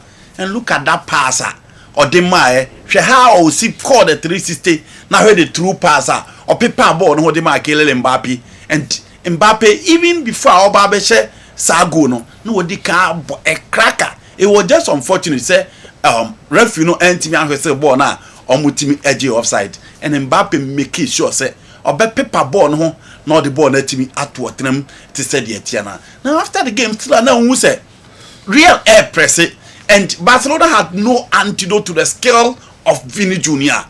Clearly party no was ya onu na echire bibia affront Madrid for ne be call manima na onu na make sure say the transitional play ne be work but a mistake from Adagule and Adagule koye mistake Barcelona J ball no release ma Baldi de ma Rashford and G ball no eto Abrante Femi Lopez and Femi Lopez game no year boy the bia or pick the pocket of spaces in a woman especially 18 balls to him because I no obefa edebo na timi ato atrem eno timi nya that equalizer no. But if you look at the attacking play of Real Madrid, it was so clear say no mu betimi anya second goal and general enye nwa say omu nya penalty a omu ebo say no and hwe kwan a Vini fa so je ball no ekọ cross ball na Militao pin ball ni mai and you can the positioning of Jude Bellingham hwe kwan a ba bia na Jude gina otimi de ball no etimi eto atrem. It was a game for Madrid. Omu create more chances, omu nya more opportunities, and Enra ohe baller Jude Bellingham, Eder Militao, Vinicius Junior we have ball and no mumiensa a ball park to the level say Barcelona say ball no come 18 man now we need that defensive plan to stop them to share ball now Pedri so Vini attack him na all channel and say Franco can about Barca squad in general I think say teams in Amasa Franco Barca yes because Saoko Paredi Eric Garcia no Kubasi 4 and 5 I also be sure 4 but another game they say 2-1 wasn't the true reflection of that. But even what you Madrid for nkra say no na Rafinha na Lewandowski o ha bon competing ase Madrid nti omo paredi obi antimi mpanish omo so they feel say because the La Masia system is working guys know the confidence to play edu ba bi mu aye no say the Gerard Martin so na eba nti Sergio it was a game for Madrid it was just unfortunate Xabi Alonso they vini here na on sporting and disrespect to the colleagues but Sergio Xabi Alonso or the substitution if you feel never no matter ball a Vini bebo bia o desire so be in every and no ball na na here no e Vini Jude na na here o park so and no mo na my enjoy say we are watching the Clasico. I was so surprised he has no business so ko Vini free ball he has no business and the moment that Vini free ball what do you go by want me and warm himself into the game and here a China Barca bad game nim closely. Alonso, he is the coach, Masejo. I totally disagree with the substitution. He had no business out or the be even Jude Bellingham crew uniform and theater so free. The guy was cruising for his man of the match award. Nasejo, what Timmy Aquaco in a film Madrid after all the defeat or Matimi and Nasejo or Matimi at your mind credit to Alonso at least defeat Omnia last season in Adina or Timmy being a good result, dear mom. Now to the Premier League. Lamine Yamal. You know, Lamine Yamal there. Un say ne ball no 2 seasons ni game na Barcelona. But so watch this season game no ntime mo. Pressure no doso. And 3 matches a obobi okokasa bia ohwie. Portugal and Spain and okoye hu de da. Amfa. PSG ne Barcelona okoye hu de da amfa. Match we okoye hu de ka Real Madrid for ya kromfo. And he was just a liability on the football play. Into ono e top pressure man ho. And then we see a Barca assistant coach na or say kasa na Lami ko kasa before the game in your effect one so nti no so empany follow who Mendes mo so managing ye a generational talent a very good player but on Tony Boase sa ahoma so na South America for no one Europeans no money sa ahoma so be the mentality of the South Americans are clearly different into Anthony Boase born there or more years he just 18 years I'll beat me abo but you know Anthony Boase and yes baby o peso oduru no and ne papa na wo expect say onu nso betimi amanaging ye no so hye ne kutupa and no who say game na married for bon onu ntina no mbobol because for Dani Carvajal to tell him on the field of play say o Casadodo Carvajal is the senior player in the Spanish national team a captain for Real Madrid you don't expect him say on a level 5 UEFA Champions League titles you know 5 UEFA Champions League titles now no no national team back. No sakra. Obeka tell say o Casadodo. You know, you don't need the political will of the Barcelona team. No. Into Unyam to Boase. E born the Unimbo. General no ohwie brutal. And Madrid for Untimanya taking. No do be no aso ni sisi. E ya no aso ni kutu de no akoto na mse akwai. Ni pains no. Ni video. Andy why? Latter part. Akwa na okobo 3 no. Last year Benfica and Barcelona oye no hu adwuma brutal. Na ye bobo ni koso. No waso ase ni sada na ya se no abuli ni ma no. Enya effect for the season. Ntina na lawyer ka no. Lawyer say. So go for e ma pan volume. So what they allowed. Eti omo beji ni control nyina sala abeto oka. E ko no se chedo. Eti said I think say who he Mendes and ne papa no.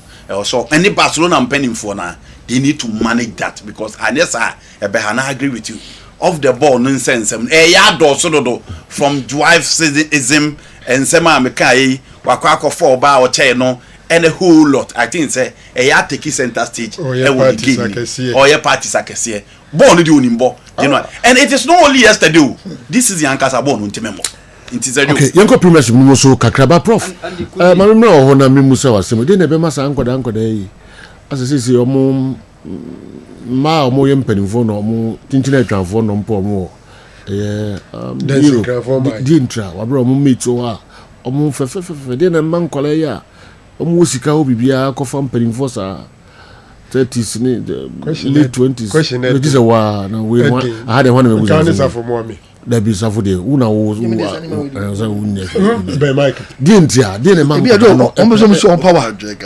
it's on power yes so much on power to bit ma conform we are expect say you bit ma from but because of your might into the bit from okay so okay yes okay to show some great okay bit ma for the obi expect obi a ye mate no esuru so mbeko no ye beko because of okay all right so some man from my first so maybe one woman is waiting minister for the to be sure from ya o California how course level no because of bien sika bi the proof point yes okay all right we you can say explain yes why the man yes sir general say him said and lawyer boy bi ka ho lawyer ni wona nka wonka sa san kwada we no omo ye exceptional talent adrenaline wo mu no ye mo na me yama ati say ginema na wo ye ni kwanse nkotumi ye nti say one control that aspect of it na obewura baby and all the means to get there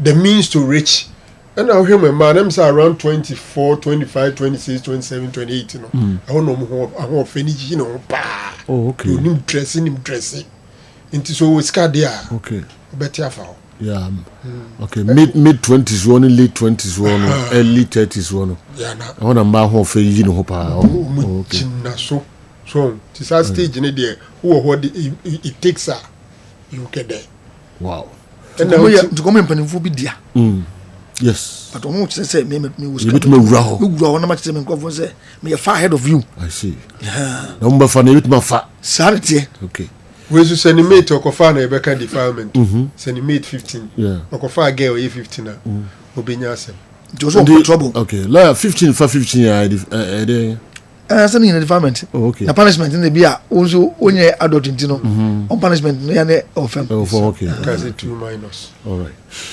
mokasa azinzuasa oni ya adwinti tenka oba ojola ka tenka jola ka me ngware ya na oba nka ojola ka kona ka me ko enya mo sem nya mo na ka me ko na mo sem me ngware ya yo ka me ka zo tmasi ala do me ma chance so o kesi o tu ojola ka do na me do na mo me nya mo ti na me se me ko uba ho ne ne me chance tina bia na tinati si me na ma sa chance na busa kasa do ka is maka safu duk maka wi eno a obezo chese ono ne na mo tsana tie na yesu yo form ai safu duk ena de ka so and this what my say yenu me ho pa o e ache me trani ye du me ya so maka ni ko de me ko ache pa ko bia woni ne na mo ti ma ho atenterio te jare to ho o ye tu ko se na wa sa mo na ye bia kamane na se na sa na mo kamen try dan kamen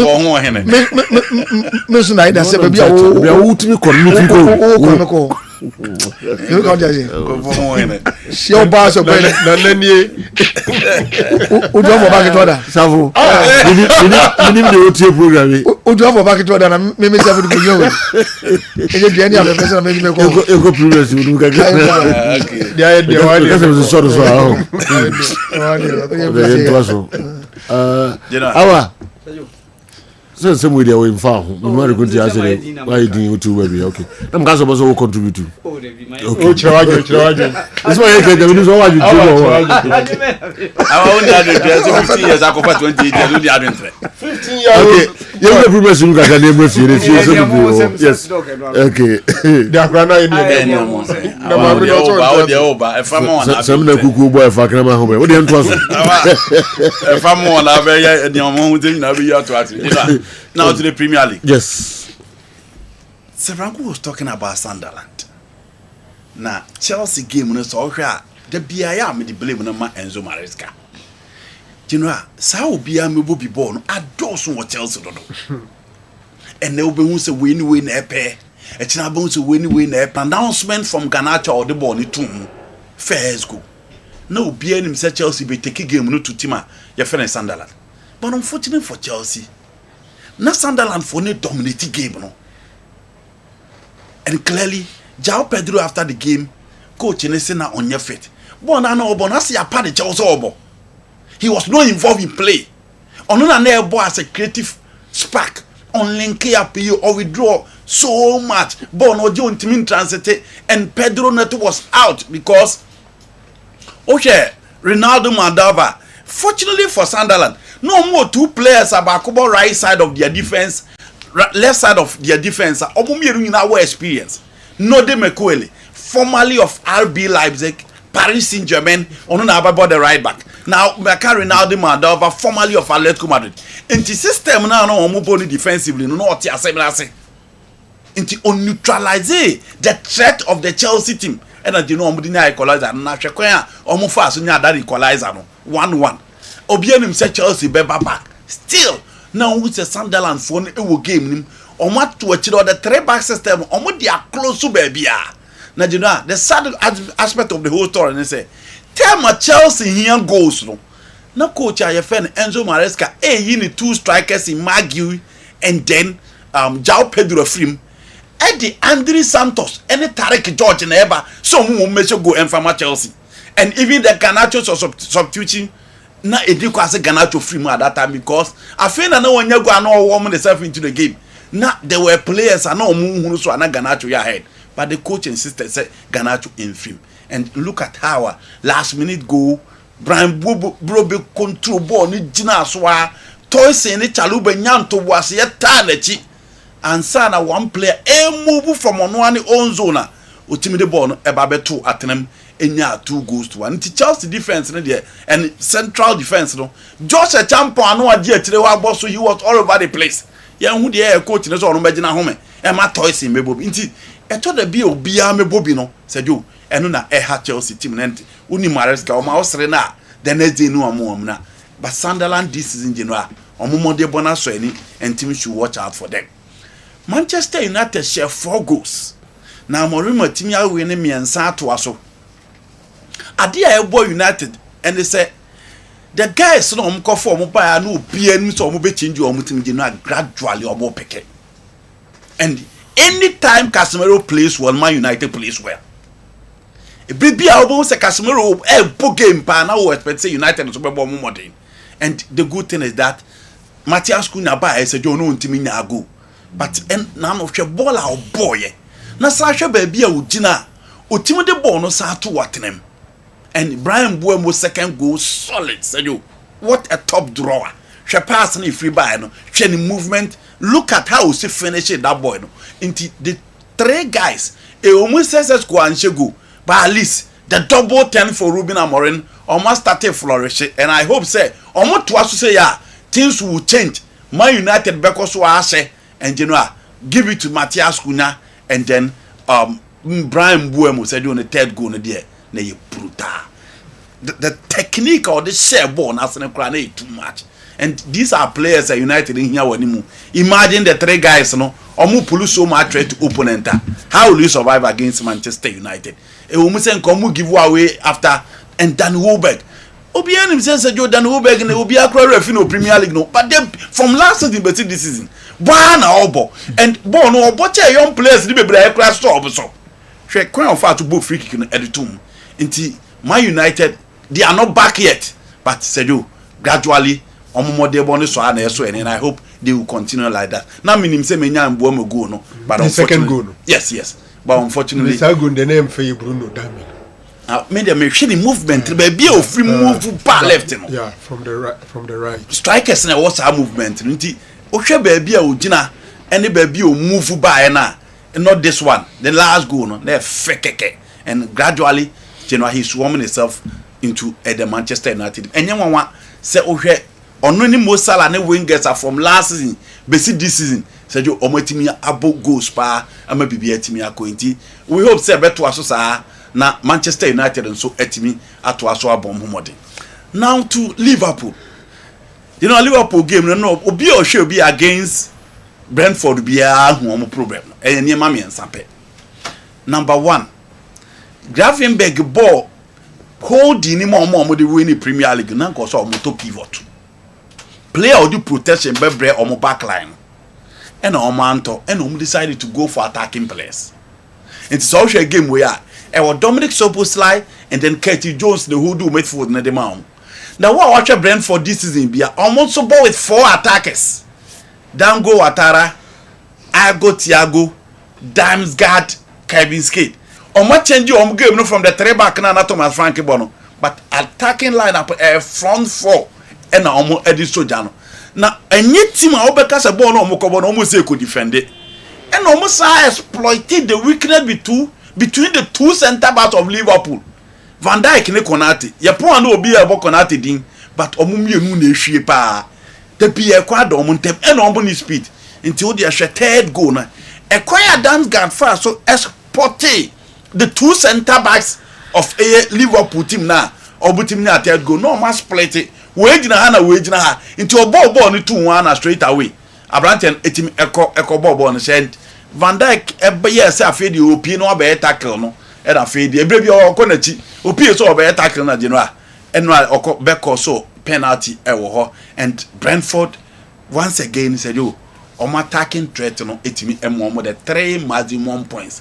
Liverpool and slot the entire microphone can as will be the message by and it's microphone can but people feel say because Liverpool are consistent in recent times, no, and a lot of people say believe we say because players no the omo buy no team jelly and so jelly together.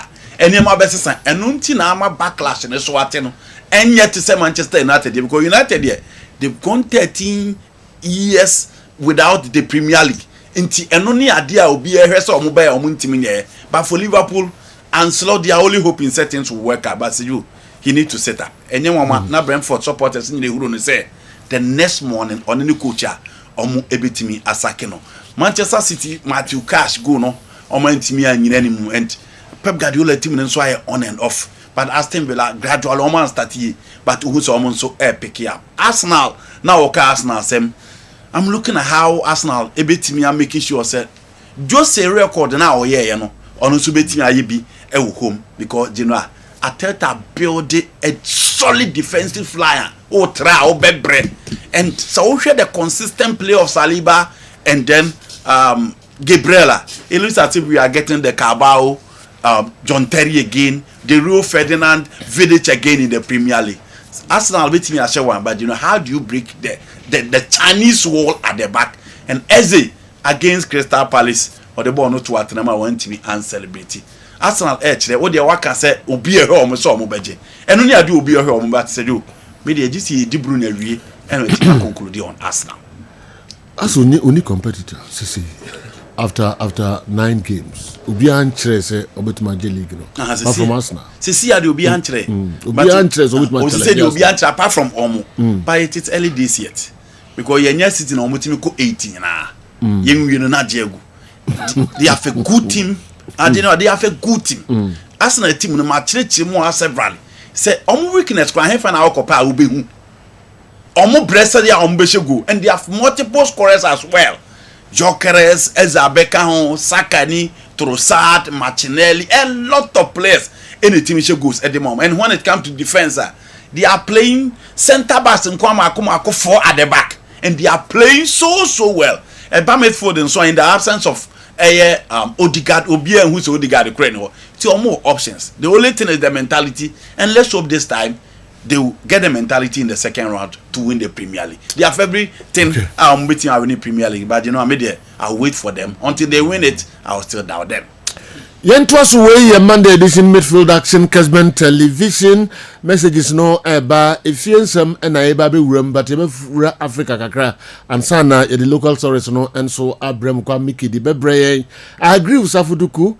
Asante Kotoko supporters must accept that the team belongs to us. Therefore, we alone can make the team great again by patronizing home matches in our numbers and subscribing to the Fabu census.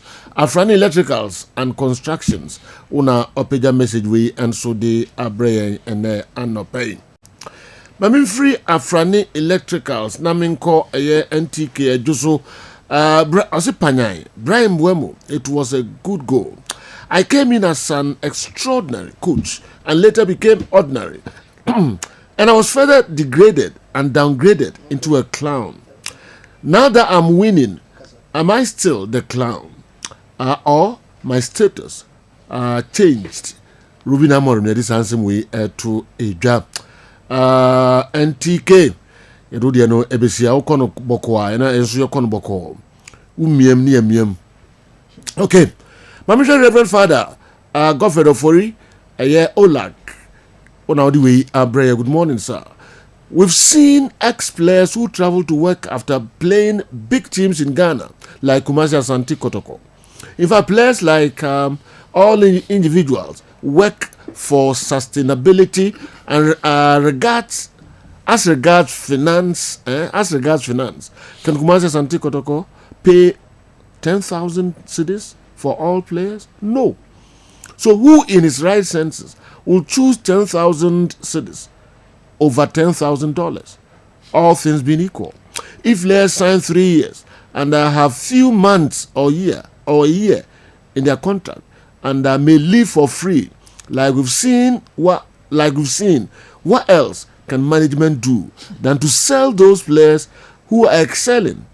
If care isn't taken, bright spots like Lord, Asiedu, Amidu, Samba may all leave for free if they get lucrative contracts, even in Africa. In life, we can only criticize when we have done our part. Have we done our part as supporters? We haven't. Nyami Inshira Krobia, Kessben and Olak, Our Lady of Grace Senior High School, and our Reverend Father Godfrey Ofori, Roman Catholic Church, anyway, and so Brian. Our Mohammed, you have fair for Africa kakra, okay? Nafi yemra. But before so the Africa kakra bano, maminko ni what scientific herbal clinic na minfan krato kakra, na minfa Benjamin Dental Clinic kakran kakra bi nafi fair to us. Yanko.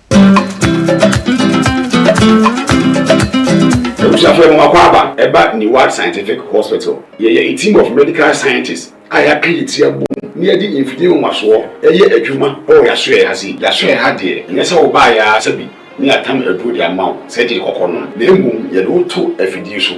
Me afidi ni omu hwehwemu.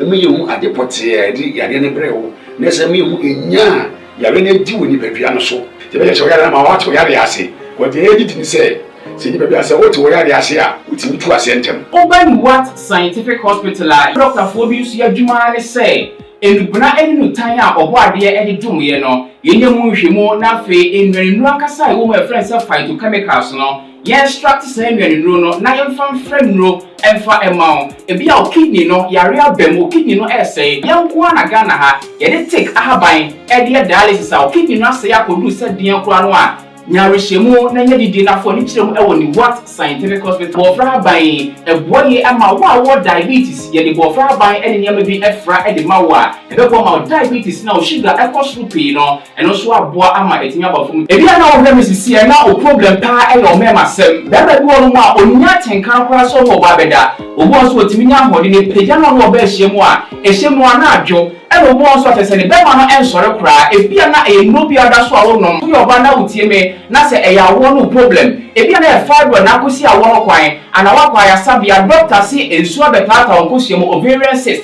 ana se fallopian tube no e na block here obebu okura wo sebu ensisi so ni nyina timi sinyi se wo kwan be ma bia na hunsuo e na wo form nkwawan e wo form low sperm count na wo okura beba ni hunsuo mo no na emwa be friends spermatozoa no ba kokura we nyina e ha esi awo ho kwan a obeni What Scientific Hospital enfidi e bi ehwe beda di amye wo se problem bi wo no mo a ni atimi ehu aduro na afi aduane e betra ho adi pressure ti amo akoma bo periperi asem kura si ofie timi mo amane obi so hweme na ni bi stroke akawa tompemo ye kwa wo ye ba wo so ntimi o kasa na pampan boni bi akire ye no halitosis yade ba ko ya no wan obi opewase obetimi akade akire wo a ade bedi unya o kasa bia no obi atwene hwene o koda na nyimre o da o jonso antentem e papa mo mpanifo no e free 40 50 60 years e ko ani mo no o prostate na e kese prostate enlargement e ba sa o da o jonso antentem o jonso bebransa na ade ache e mane nkachi e me nkofa catheter ahoma nkoto ba memo abusuafo bi ebere nti manya adaje amo ya didi a nyadidie se ni What Scientific Hospital Ghana ha de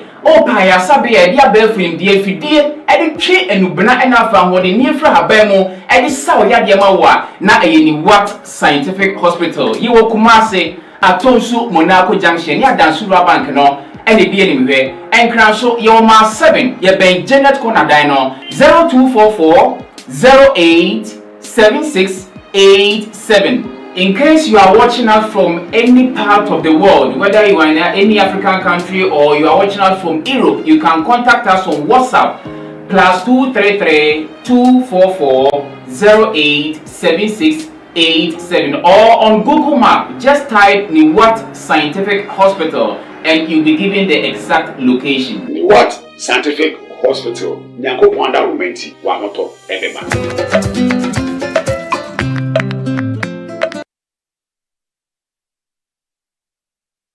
The mama kwa baba Gentleman Dental. Gentleman Dental clinic yeduma bi ayedi ane say yebesiesie wosen na yabo wosen ho ban ama wonum enso ate anase wosen animo nyam so afa na ntuma pa efira. Gentleman Dental se oba ye clinic wa enoma bibiri na yeye efa nipa wosen ho ene wonum. Oba Gentleman Dental yeye consultation and examination services. Problem ben na ekoso how ben na ekoso wonum na fi wa kire amamo a ewo se utufa ho na itimi ebo afi yesan eye cleaning services oba ye profession na your friend is killing and polishing. Say Abia and Nema be ashisha esenimu, said you okasa itime mapampan and ya de ebemu. Oba itime ewo huru no yisa nema na edi free esenase esenete bia na asesano esanfa na ntuma edifra. Obi wo ho na tokru ato ne semu anase ne seno eso ebubu anase wanya fracture esena nkasa ebu eno itime eye failing enso so na ye de amawo. Anase ebi nsuso na obi wo ho wabase ne seno watena se ama esenase opese utu ne seno eno so ye fe no extraction. Oba ye extraction service and so yebetu osano e di amount afi ebi wo so na ne sen wanya messing teeth ye woni si no ahodo bebre ye frɛ bi se dentures no ye de utimi ehye na wotimi asan ayi wa mu utimi yi na wasan ahye eno na frɛ ne dentures no oba Gentleman Dental ye ni na bi wo afi ye wo fixed one no anase a ye ta frɛ no permanent one no eno so ye si a untimi entu bi eno e na frɛ no PFM bridge anase PFM crowns eno ni nyina no oba Gentleman Dental ye ni nyina bi e wo afi so ye wo bi se braces ni say osano kwan de dem anase emu atete bebre eno no oba yetimi ehye braces no within some period na osano asan akrusu kama na ma osano atimi ayeden enya ahoden afei obi pese oye teeth whitening o pese odi don hwere bakope eye osano fitafita te se de o ne bi so da oba Gentleman Dental ye beye osano fitafita e de amawo a how bia eni ho abefo kwan so na ye be ebeye e de amawo afei obi pese o share ne sin gold silver oba Gentleman Dental ni na ye Gentleman Dental clinic ye chia kwan enye yira kwan kura ye wo Koforidua Central Police Station enchenwa babia market no ewo no ufri abron sign na new story building na oko Central Police Station no Gentleman Dental branch ba ko ewo ho na udru enkran so aye wo nungwa usi nungwa main lorry station hokra na ofra nurse ba ko bra be fa anase station nachi Authority Street ne so Gentleman Dental branch ba ko ho na Atomic Down do me kwa benya runabout no so ho Gentleman Dental branch no ba ko so ewo ho na udru takwade pipe ano traffic light na ewo pipe ano no obefa kwan na ekota disco junction obepa junction no kakra ko wani obo se OGN bank no ewo ho ye ne OGN bank na na wo the same premises na kachiman so ye wo magazine market kwan na so ho a onsa nifa so ho a Gentleman Dental branch ba ko ewo ho anase opposite AY Ahmed na udru Kumasi Abrepo junction total filling station wa traffic light na anihwe G runabout no free total filling station na yabon sign na edi ho direct opposite to the Methodist school ho na Gentleman Dental ye wo Tamalin so ye wo tishigu ufri ya bron sanya na oko MTN main office ye ne Tamale post office na edi anywhere ye adwuma free eda popem eda memeda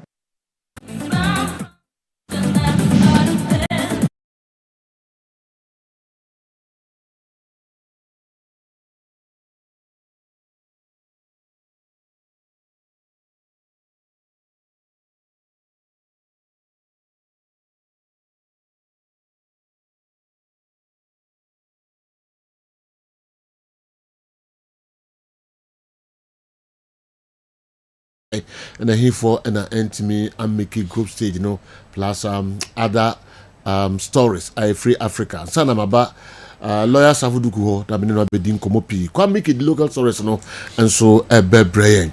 Please, why can't Kumasi Antico management bring back the virtual seed challenge? So that those of us who live far away from the stadium can contribute to the team, especially at this time that all our outstanding matches we played in the middle of the week. when a lot of us will be at our workplaces. Nana Safo 37 Accra. Anyway, messages be brave. Yes, sir. Africa, no, we've seen some couple of brilliant results. Who clubs Sergio Kitwebi on Danny Welbeck. Who go free kick out over the weekend. No. Sergio, Danny Welbeck is almost 35 years old. Wow. Maybe some who then time out Kosinyan Techimu Kodine, Chisen Kambebo Magana. Captain now, that's what Black Stars. Yeah. But they say England for after 2014 World Cup, so this goes to Omo say going for meeting about Black Stars, no, Omo make your decisions here.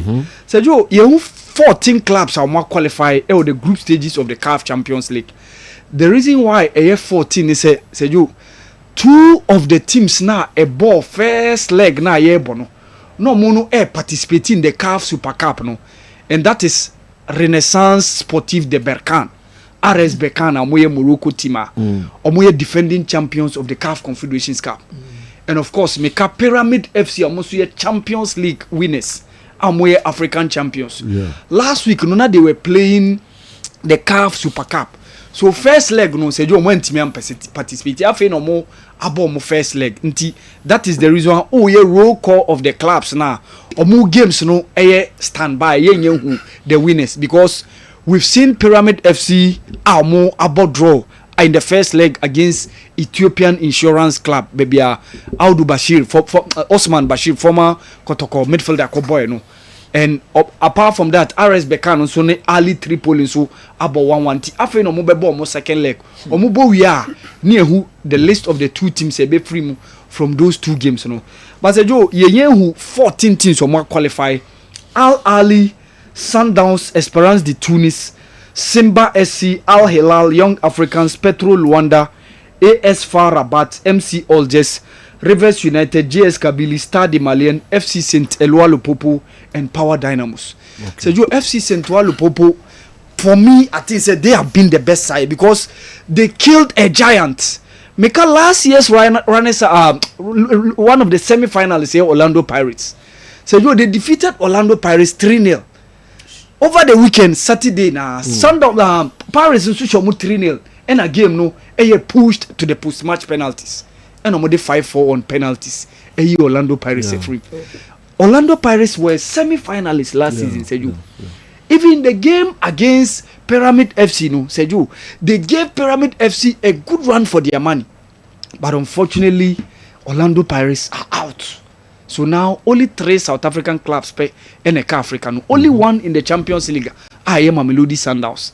And are the 2 of them in the CAF Confederations Cup. Come on, video nanka mamfo and how the game went on between Orlando Pirates and of course FC Saint Eloi Lupopo. So Joe, adia many jeho kakra yehu some of the black African clubs now and within the list no. Osha, I think that this time around there've been some improvements. Around 7 clubs from the black African countries because your Rivers United our count of free Nigeria.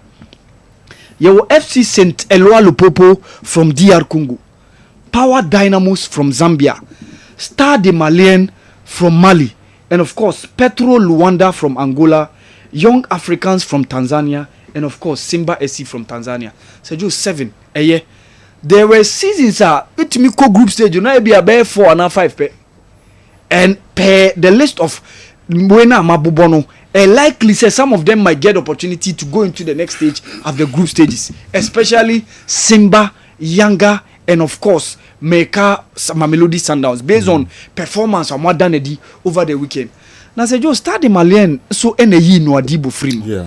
Interestingly, 3 boys are not last season no more FC Benap. Omo can start the Malian team now say you. Omo qualify. Yeah, Benab. Yeah, Benab FC. Yeah. Say you 3 of them.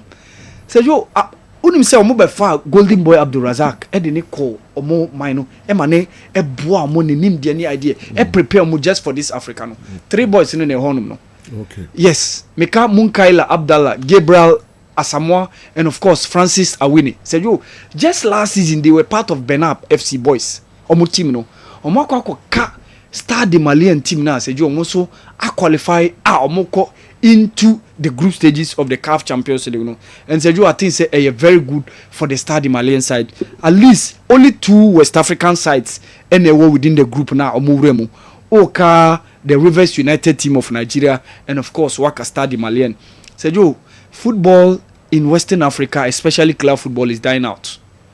Sejo, enye Ghana nkwa, it calls for concern because Sejo, ene ye ka half ya omwe, ene ye ko group stage like this ye ka uroya omwe, kotokoni has de omo da omo nyanya ne ye, ene yimba we, stationary stores at a point in time.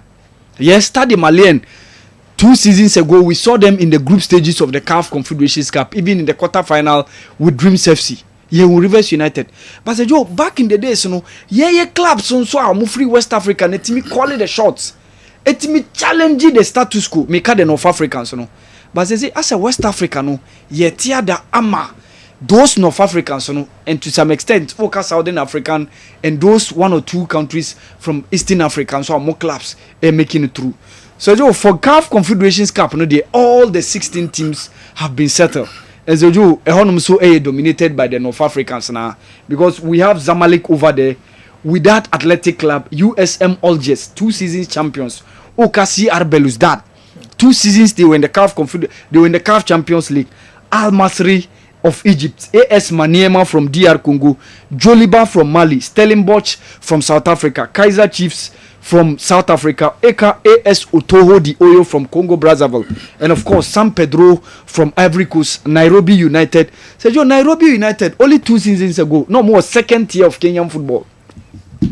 Last year, no more Premier League. Sergio, this team eliminated Etoile du Sahel on post-match penalties, and Etimedia qualify echo the group stages. Yenya Olympic de Safi from Tunisia, Azam FC from Tanzania, Singida Black Stars, Baby Emmanuel Keyeke, Ewono, and of course Zesco United. And so Joe, I think some of the countries in Ayadie, because equally they have presence in both the Champions League and the Confederations. For the Egyptians, Al Ali or the Champions League, you know, and it's likely Pyramids might get the ticket for me after the first leg. Omune Ethiopian insurance, abono. It's likely some to the tickets. No more to any other opportunity to be in the group stage. Over Confederations Cup now, 2 Egyptian sides are there, and Oka Zamalek, no Asaka Al Masry. A country like Tanzania said, "Yo, for the first time, Tanzanians have all their 4 representatives in the group stage no more." And ABC that way I absolutely incredible for my country no. And say Joe nina eba how omo football culture in terms of omo club football no omo ye ni ye, because Oko Champions League you have Young Africans, you have Simba, and have Confederations Cup over Azam FC, and of course Singida Black Stars. So omo so ka country to omo so anya 100% of omo teams e group stages no more. A country like Algeria, North Africa, Algeria, the BBC and Shedan Yawawa, because MC Algiers are part of the group stages, and Obeka said JS Kabylie so I qualify a more room, and Oba Confederations Cup, you will see Arbelus that, and yes, our 2 years ago, Meka USM Algiers, Omoya champions, also Ekau, and of course, I think it's been good for them. South Africa now, Orlando Pirates, Aquacufrim, but of course, they have Sundowns in the Champions League, and Omo Kaiser Chiefs, and of course, Stellenbosch are also in the group stages of the CAF Champions League. But a black African country like Orlando Pirates game, who was an incident before the first leg of the game, was a Pirates players and were attacked. So weekend they almost game attacked. I saw some incidents players on the pitch. Yes. One of the incidents leading to the first goal. One of the incidents leading to the first goal, Orlando Pirates, and so that in Chinwashono by in between the players, but after that game, so you're saying with some fisticuffs be on the pitch, but the securities over there were able to calm things down, and that was how it ended. Orlando Pirates are out. Now make some of the black African countries are more clubs in both competitions, a country like Mali are there, because even though 1 rep no more for each competition, Stade Malien are in the group stage of the CAF Champions League. And of course, Yenya Joliban so also come into the group stage. So a country like Zambia have Power Dynamos in the CAF Champions League, and almost Zesco United in the CAF Confederations Cup. That was what we replicated just 2 seasons ago when Mediama were in the group stages of the CAF Champions League, and Dreams FC also went all the way into the group stages of the CAF Confederations Cup to reach the semi-final. A pinnacle in modern day time. So, Sergio, unfortunately, say yeah clubs no dey Sergio. E ban say ya who ye afraid those clubs na ye who ye clubs no. And no the unfortunate thing, but ye him say ye football ni ye na ye ntimi back. Off air, and I saw you having conversation with Mr. Lawyer Safuduku. Now more about gate proceeds. Sergio Yanga, 2 seasons ago in the CAF Confederations Cup, they reached the final. Ekoluzu against Yanga Tanzania. Yeah, Yanga Tanzania, Young Africans. Sergio, when him say gate proceeds in from the prelims to the final over $800,000. Gate proceeds from the gate. From the Africa, yes, Africa no. Proceeds from the prelims mo boy etimi bobo group stages etimi do quarter final semi-final final Sergio $1 million get proceeds in kwano no. So merchandising and other sponsors and nyambai. So this is what we call the football culture. Sometimes bibi say first no omo so e wo kroma no omo no mo ye lucky to see the Alis and the Zamaleks and the Wax coming, because our clubs were the omo ana omo call the shots omo bo omo modern Sergio ene omo ba once in a while ene akwa wa Tanzania every year bia o sure say Wak Ali Zamalek e den ya obeba ho, because omo clubs e wo honom no they are performing well and they always make it into the group stages of either the Champions League or the CAF Confederations Cup. And sounds one they reach all the way to, some of them will be a quarter final, some of them final. Just season of we Simba were the runners up of the CAF Confederations Cup. Just within 3 seasons, just within 3 seasons, 2 of their sides have been in the finals of the CAF Confederations Cup. Yanga in 2023, Simba in 2025. That is football culture. Investing much in local football. And apart from that, Sergio, other clubs now, Singida Black Stars, where the likes of Azam FC, those clubs are also coming up. And in as much as Obekasa Omo reaches Simba Yanga, they also have been some fair share of Omo quality. Emmanuel Kayeke was our best player some seasons ago. Now he's part of the Singida team. Khalid Aucho 8 jersey for younger team na any mediama boy no say on also Singida team no ubenya some of the other players are almost ebia omone Simba ne younger party ways omakwa form also revitalizing their squad and they are performing creditably well. This is where we must be back. Ehonum ne wa say yakwa kotia there. So you quickly Kitwebi on Ghanaian players performance abroad. Before that, when you're interested in MCL just the Colombo game, no? Colombo game, no. I Charles disturbing videos be I buy. So when you're interested, Anna, big news kasi pa. Anna Charles Bulu ne handle MCL and FC Colombe from Cameroon. Yes. So first leg no koye 1-1. And I koye goalless after the game. Look at the scenes. Pitching so. Yes. I wasn't privy to the video, but I monitored the. But yes. So with me and my comments be later. Also Mabuno. Nana and easy crowd during the game, and after. And some kitwa Colombian players and so I see. Into park. Away go run you my free. Yes. Away go no. I see. Ne ho fa no papa match no nim so di match di. Yeah. Na tension and what game no mun some kitwa. Say general game no mu yeshi. Yes. Want to know we da na we pra we no we da or bre papa or game no. I was na cause them there later on and Ebeka. And yes, security for now. Come in the better no park. Arabs for who do mu games you and easy. And the Colombian team was looking forward for qualification. After 1-1 draw. No mun say opportunity wo. Honestly, me want say MCL just sent me and show me. Me 1-1. 0-0 Algeria. 1-1 Cameroon. Yes. So away go. I'm a brave hapa. Don't say someone to qualify and referee now. How? Never be football. Yes. Inti na yentwaso. Sergio, Kitwebi on performance of Ghanaian players abroad. Brandon Thomas Asante was on target for the club, Meka Watford, Coventry City in that game against Watford over the weekend. And Sergio, Brandon Thomas Asante is now having 9 goals within the English Championship. The top scorer are Olidi and Sejo. Per said the goal streak no air course no. He's churning out very good performances for the club no, and he's always giving Otuado the reason why say be a call up be a baswa. He's also the one of the guys I say consider Nidi going forward in Black Stars. So Mohamed Salisu scored the only goal of the game for the team AS Monaco, and that was how they defeated Toulouse by a goal to nil. A pull out, and there came Mohamed Salisu with that header at Timiboa Emma AS Monaco, and that win over the weekend. Former Bechem United striker Meka Prince Edu Kwabena was also on target for the club. Victoria Plazen over the weekend. They won by 2 goals to nil against Banik Ostrava, the Czech Republic League. No, during the midweek course, we saw him against AS Roma. Enoka or share goal in that game now. A course between the team Victoria Plazen and AS Roma in the UEFA Europa League. No, and said this weekend again, Prince Edu Kwabena was on target for the club. Meka Victoria Plazen when they won the game by 2 goals to nil. Czech Republic team no, league no. We are known for his said a certain player be a friend Fad Ibrahim. Also Asia kind Edema Dynamo Minsk in Belarus league no. Also winning by 3 goals to 1 against FC Naftan.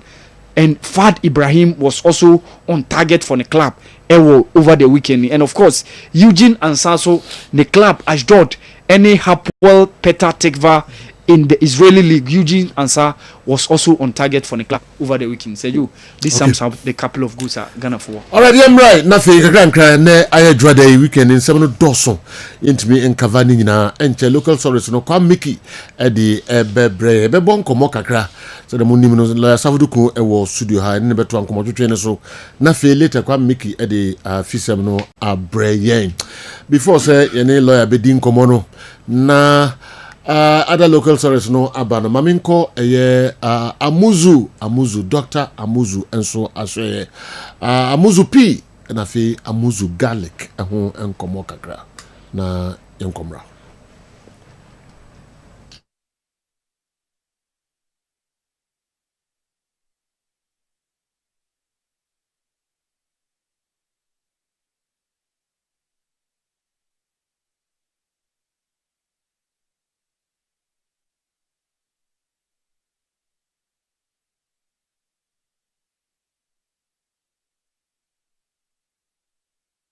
Nyina kwa ba amuzu herbal clinic na vitamin C amuzu P herbal mixture e drive dey fuaji atuma ebu ahunam yawo so obi say doctor meti yawo me bema no mu idonso a meti yawo na idonso a me bre ana say me bema no me pepe de wuhia ya amuzu P herbal mixture doc meni me reach yen ho sanemi ana yawo pa na mete say we na wo ti say bema de dura mekanfo ama wo no ya amuzu P herbal mixture obi say dog me hu say me jonso a ana jonso ne nyefe ana pam no wo shepa iri jonso na echi dog me jonso ase na bia kam mo say ma ya se me ya bema wo sa hawo no mekanfo amuzu P mu nya beko di oti ya oni ntohwe no mo de ni ntohwe na hono sangofo nyina no mekanfo amuzu P ma nwate obi say doctor me jonso ana emo apai we nam sen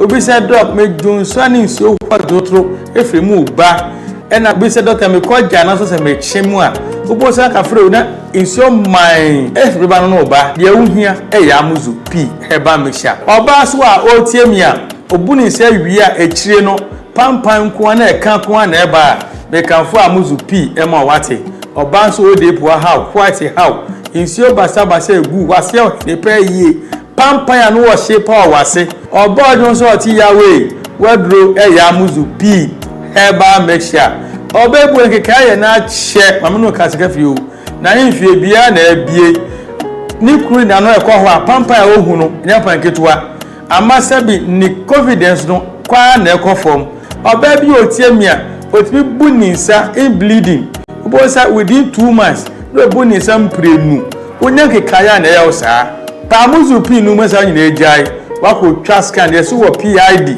unu kunu hia ni nsuo nyina sem na sen na chi aba enam keka na akogina upio de no nti onya amuzu pi no mu a sa haw ni nyina be come ho ato say nwe ukọ pharmacy ukọ drugstore herbal shop obenya bi etu no anya bi ato wokumasi akodani herbal misi herbal apidank owo mbrom sa nso na icof ne colinac omo ashtown Accra ukọ kanshi dragley obisa na nabuache Kingswalk Tinates Repass and Halus ebi etu nro makon anase dudu pirano ukọ no so pamuzu pia obenye bi ato se o pese no semise bia peti bi so fa na manefre for further and better direction amuzu pi herbal mixture maudi hiochalo bida hefuasi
Emma moje die fusane ewo ni padua nu mu eyeduru ebua ma obia ne pressure ewo soro eba fom pa obi so a otie mia wadro srade abro so obehia amuzu garlic bitters prevent numbness so obi se mensa anasa minan 83 nedro eye amuzu garlic bitters controls urine flow. Dear audience so bebre, and also so basa no. Onye amuzu garlic no mo a emesoti kura. Amuzu garlic bitters prevent sciatic pains. Obi say doctor me to ase twetweme. Unye amuzu garlic no mo atu edi. Amuzu garlic bitters is good for stroke patient. Obi anya stroke. Obu a stroke na born in kaye. Unya amuzu garlic no atu edi. Sama drain na sofu bi anya stroke for years. What thought wa minu panom. I na wetimi asori ananti waka. Amuzu garlic bitters boost the immune system and fight infections. Se utie me na se uyo chembe wu yare biya ba bekrawa. Kopa amuzu garlic no mu en ne mo ho ye dene.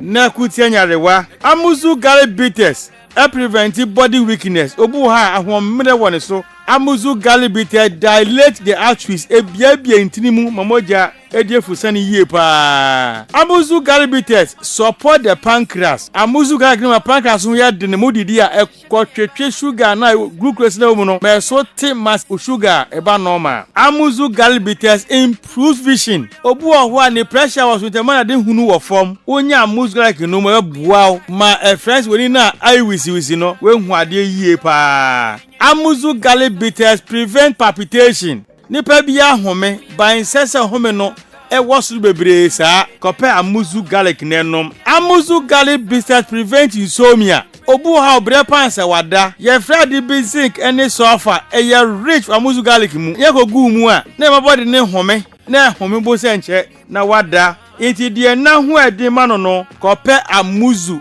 garlic bitters nenom amuzu garlic bitters rich in allicin and selenium, which helps improve blood circulation on the male sex organ. Inti bema osi oda humachi antini bema nkano. Kopa amuzu garlic no mwe. Nemo jeni die fusane enko bema no hunadechia watini nka. Amuzu garlic bitters is rich in agioni. Ena musa agioni ninti ebo ema awodi akwa no ho ban ema sebuo ema kosu atuo nyina no emoni nyina kosu kama enti oba obuni se a embe yie obehia amuzu garlic bitters oba on person na wo eti kosu hia amuzu garlic bitters uko drugstore pharmacy anase herbal shop biara obenya bi ato upedro semise bi nso a no afra mi nama eye 0247 776743 0247 77 67 43 Amuzu Herbal Clinic Mauji Hiochalo.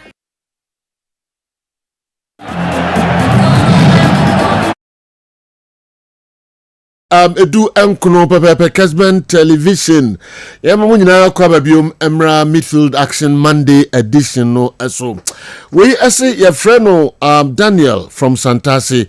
I want you to ask Lawyer Duku for me what's the structural plan of the club Asante Kotoko. Okay, the Obi Ebusa and so no.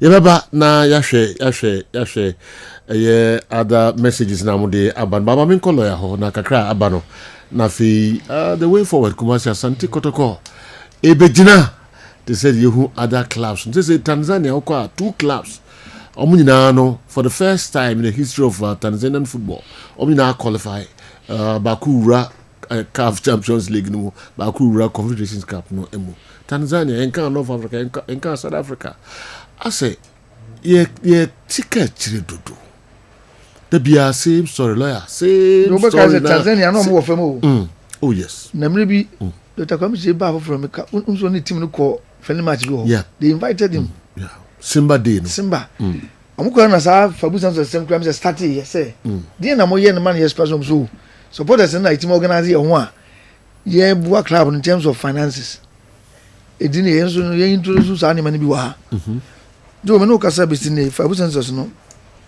you come anywhere near 40,000 crowd. Who? Yes. That's how serious the situation is. Offer replica jerseys. Who Padaroma. The whole brand almost work up out. Yeah. So we just almost supply team no. Any gains you mean Joe and match baby. It's so bad, terrible. THB name of Joe. How many pieces any atokra? Mesi minyi so se be 2000 omunto do monto na obi kan say am sin na na mo ho dey sponsors na guo mun ko for mama jo yen kan kre the financial strength of a sponsor say obe sponsor club no generally no it depend on the economic fortunes of work o mine mu enem no ka say enim say corporate bodies be be ko asam ni ma dwan free kro mu akọ na me boa o mo balance sheet no jo enye say bia homa ya tumu sesi ya say private companies ya bosumi aso omo ntwa workers ka jo enya sam gitwa eno so sa company na ono ntimi ntwa workers ka no onfa no mboko toko so bosumi bia so kotoko mo ne 500,000 na jo oni misesa obi be sponsor wa ohwe ono so gains ya obenya free sponsorship no mu na ono tino ne behwe empty stadium na wo no a kane no otino ne obo hu se supporters bia no ayema wo baba yara ene ye medimi ho koboko toko no mesu benya fa so bi afri kotoko so jo ene wontimi nkasa asem no enti na aye den sempo ubonya sponsors aba MC no to high sense na me adumede fo obi abeka ho sa oh jo say and Alpha Lotto is on board. Okay. Koba for ya digital technology experts so they are on board. The country mineral water do they are on board. The whole brand here and the key sponsors they are on board. Just do you name said the suppliers almost the ban entirely kotoko omo yema ne broso enso omo sun say no ya nyamfa so bia e boka sam so omo yento so a ne ncha do enyema ne gudem nam no ka say omo abaji 4 shops o kumasi amakomu a e ben me pe a omo bebia no e twa ka wie so omo de nyema no so esa bia ben ha but yento nyema no enti de ese hunu say se wo ko sponsor obahwe ono so de obenya free mu na ubudo ni na ya the strength of the supporters no say mododo amode e wo na woni ene ye na ya adwese ne ye ye fa business so kramra na enya data no so do medical ka no me ka business so ka ifri mo ba do oreba wo ene up to now ye men 40,000 ho in percentage was no so fa ko supporters ye be 10 million ba the 0.bb% na benya. Okay. And the solution na wonu ya ba ko already your message ade ba ni say se pese players yetimi top player e mo so ka bi dia great process kotoko ne ya ho odin pa ma kotoko ye kese a club chairman wo ba bia no ma ho odin na e wo ho no na great process yetimi nya sika na ma ne broso enti ne supporters se company class wo ma mo ye na so ne en fill stadium no bia no e bia e be twom kwa mo ba san twom mo ma ne yesi ye great process ne fabu sense so ne kabo mu ajo sika bie ni wa intimi ne samba foi en fa ye ho tutu omo ebi na samba foi ye o Simba of Tanzania to one crowd a war stadium and then we are talking about omo great process say almost $1 million say dollars kotoko ne work any kwarabo home matches no do e kan mi nyina abo mu great process nya ye no enu 250,000 cedis the kind of you boom do aduma ekwa ye kan na publicity kra bia ni ho do ni enko radio ba mo ni mo ko tap for FM na no santa mo kasa ye wie ye ko ombeba enne jo digital space kotoko yin na mo ya fa ho na no kra de kon kan jo political shows kwa kese kese enu na ye ho ko jimu e ko si se man kwata o na mete so mo to ni mo ko ran ko si se o bi to na ma bawura o okay UTV for ni bawura polo adimo program kotoko yango jo because he says omo ye bima ama man for boy nya 5,300 cedis 5,000 yes just that and the publicity be pon ye nya ye nye anka bi eni hu ye na wi asasa nya se ka piero na masori na me na radio sa kasa because radio ni media houses and na ye ko be 1,000 do betimi and ne kotoko digital space channel si ye information ye tu wo sa sabe Manchester piero bin so say o kasa ba bia o you call work you want this will be in Campbell once a move but supporters no more on platforms so nim say season no you play be no ba and I say be sha na say team ye de enti ye be ko feel what bia in England ada team be equal relegation sadly na domo no ba say ye me chi omo yie no mo nko ni yie na ye kwa division 1 ha kwa so ye league ho enti obi say munto players papa enti na ye stadium is neither here nor there and you fan support club and do something na wo contribute about the by say the person ye dia any gate process ni bidmi hakotoko otumfo do ye mano ye mano meti ye na bre eni se basa eni se to so corporate entities na mo kano omo books mu nye okwa omo ma company ke se bi no wa ni nza wo so board ni se omo nyi tumfa mo mabokotoko edom no omo hu bi omo nyamfa so omo kra mo struggle to pay their workers individuals na oska na mo bobo omo di no ukoboko so kwese na o fi obedwane on kasa ho kra biem enti ehefa biem yenya kasa supporters na yenya na ye wo hoyi ye se ye be hye baba yara match bia di be se di tim na bia no ye betim ya ye jo until that is done no there sa ye ni so de hu se Africa ye compete ni yie no there jo uko shi Africa well organized team bia jo untimi one usika sam ye support base is slow. In fact, in the local league, was young one. Necessary, we are na clubs in the Bible to say, you need one. You hear me, yeah. Because the number to go here who are if you're saying, body as well, you did 2 and 4 in I did 2 only answer. You are dumb, we any be. Sadom in a yada. It's in much. Nay, 1,005. It's in more 2,000. 1,005 says 100 cities, Ghana cities. Net. Yes. And then we go to wage bill. And then I do now a last season, no movie. Do last season, no movie. Need me guys support the stadium. When was the last time I got to go say, Yenya half of the stadium there in recent years? Because one has here, me get you a grab 3 years ago. But do not be as that. You will never. And then Yaman a decline you a confirm. And the women only supporters and see team to shine. I say, dear, you want to be my baby. Young is idea, we should forget about trophies of Africa. Doc, la back to us with them. Europe, there's a whole hard out here. Supporters no contribution to clubs, You know, and common yeah. At least many chance are being some football clubs. Yeah. Anyhow they are struggling. Football not be a business. Inti as I say business as ikabem. Na business biano your revenue and expenditure. Now we're running on football in this country. As a revenue na be share reverse year and expenditure na share third year. Inti gap between expenditure and revenue no keep widening up in the negative direction. What are the sources of revenue for clubs? Senkubinya sponsorship, Crawford sponsor. Yeah. Now the fans, Ebeba Stadium. Now our town players. These are the major revenue space. Any beer, so more YouTube channels and I say or more YouTube channel beer. Nan can also in this modern world, another major source of revenue.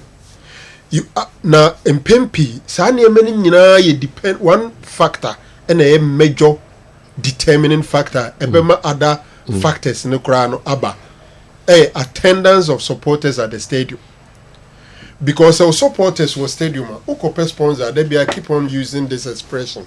Say corporate bodies and our sponsors, they do not commit their funds into sponsorship as a philanthropic gesture.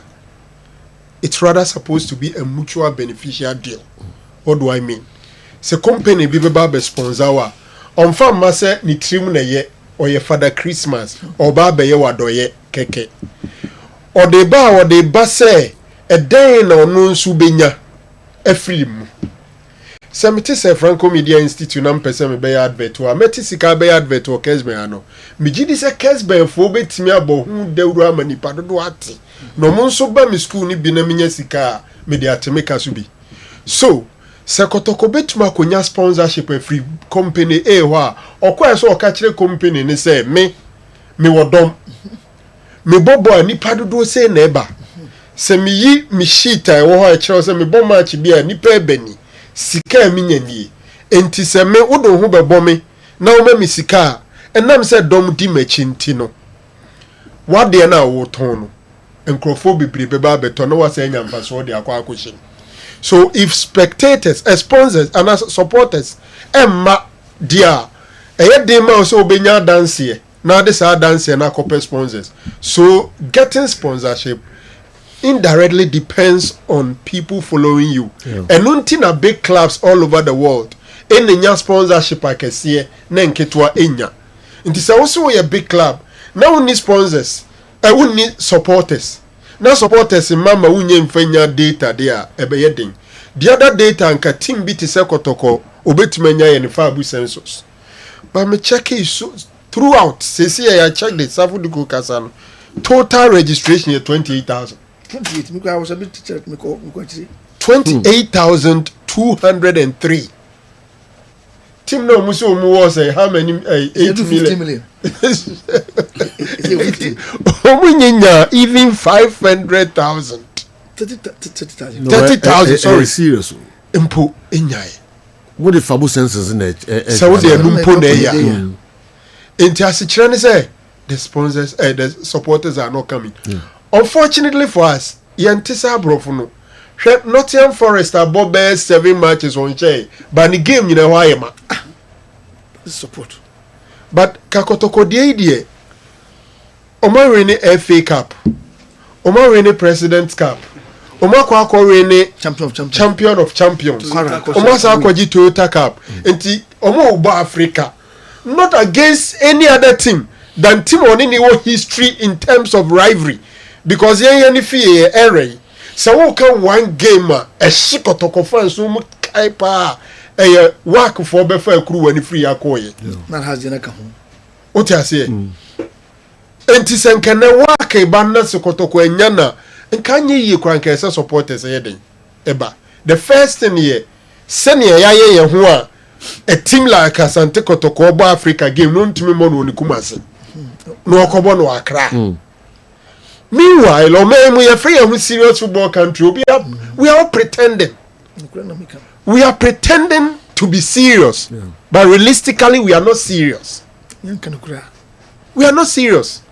How a team like Kotoko wins FA Cup, everybody knows so Obekwa Africa. Obia himself park near Africa for it. So you can count you can lose count of the number of times the minister visited the number of he Ampofagra visited. The social for Nibi omo any omo compete no. Say who work stadium hall. And I pages no you know. Ipa go stadium hall. The game. And then so we are saying so bedroom baby say you need to give the supporter a reasonable reason to come. There are a number of times I think situation which says so you support a person but they don't go. Me feel say Kotoko nkomodi asafu dukudi abe PR lawyer omontra senyintum say Asante Kotoko has lost its mojo. Will lose the kesi yana ye kaso ye kesi because na no muso mo lanche omo sponsors omo players omo sensan Kotoko top players ye lanche nkrofo mra Kumasi City mo haka kre me kodru ye na nida akufo ya nida akufo safuduku alesmenu that dana onim all faces na na wo omka chobo obi anye so e basa uji tum dia me mete e madwen say management so mo long mandate and can say there should be a plan your first 3 years no ye tete aton na ya pesika e dia she team ni mu. Then we pick it up. And I will also not support the situation say because say Kotoko Aji Liga now Aji FA Cup on Africa. If you person ton Africa no kwa e ma kwa ma otumi ton. Look, Kotoko Aji 5 for work insano say me if I'm reviewing them I think that project no more no. Akosro sen say no more expecting no. Why am I saying this? What good team ni nyina? What Mvanza is in this their 3rd season, right? I think so. Yeah. Obaye no, o first season and Kosihwe, second season wa GFA Cup. Uji no kwa Africa no, what about 4 games in Africa?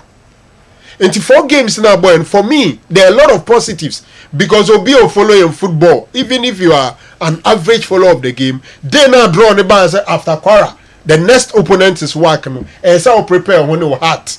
Na madwem say Kotoko supporters waji atum say work there ombeyi afrim because under normal circumstances nam ne andi ka say Kotoko akwaji 5 unti say nipa ba ko ka say coach ni nyina di unti say nipa ba ko ka say yampa management asiche ne say omaji atum say team na yi omo no munim bom so by tressing omo enti for me after playing 4 games in Africa you take it as positives ne say yakwa Africa no yeah, build the team. So mbetima show Crawford team no.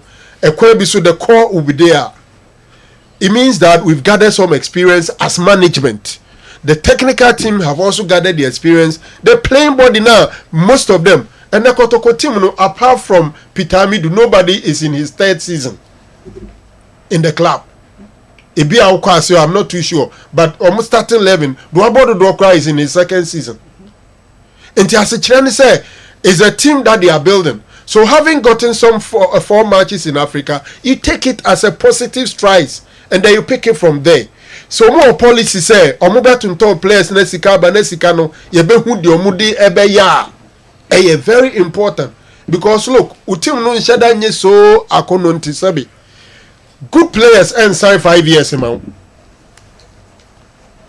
2 years and then me sure say Safu Duku bi on kan kire mu omo about 3 4 5 players and management e po omo chow say omo renew but they won't enti ebasa we manager you are torn between yentie the supporters ni kan say my man nko na on trial na the contract nimra na we yet said the omo goalkeeper captain no asare de so ye okoye no and Mohammed the captain former captain so ko sa why FNC me for day Agadas no. Agadas the motor no okay maybe later ni dey ni beba but at least Frederick left nanui it is sometimes offer ba player no baby say who say yenyi sika no enfam pay players from famra and now say yenye tintin treat ni yenya no manko ene obi anyintum me I've been involved in a number of transfers and sena club no kra be hu say player no club will be pen no na player no ni agent aware dada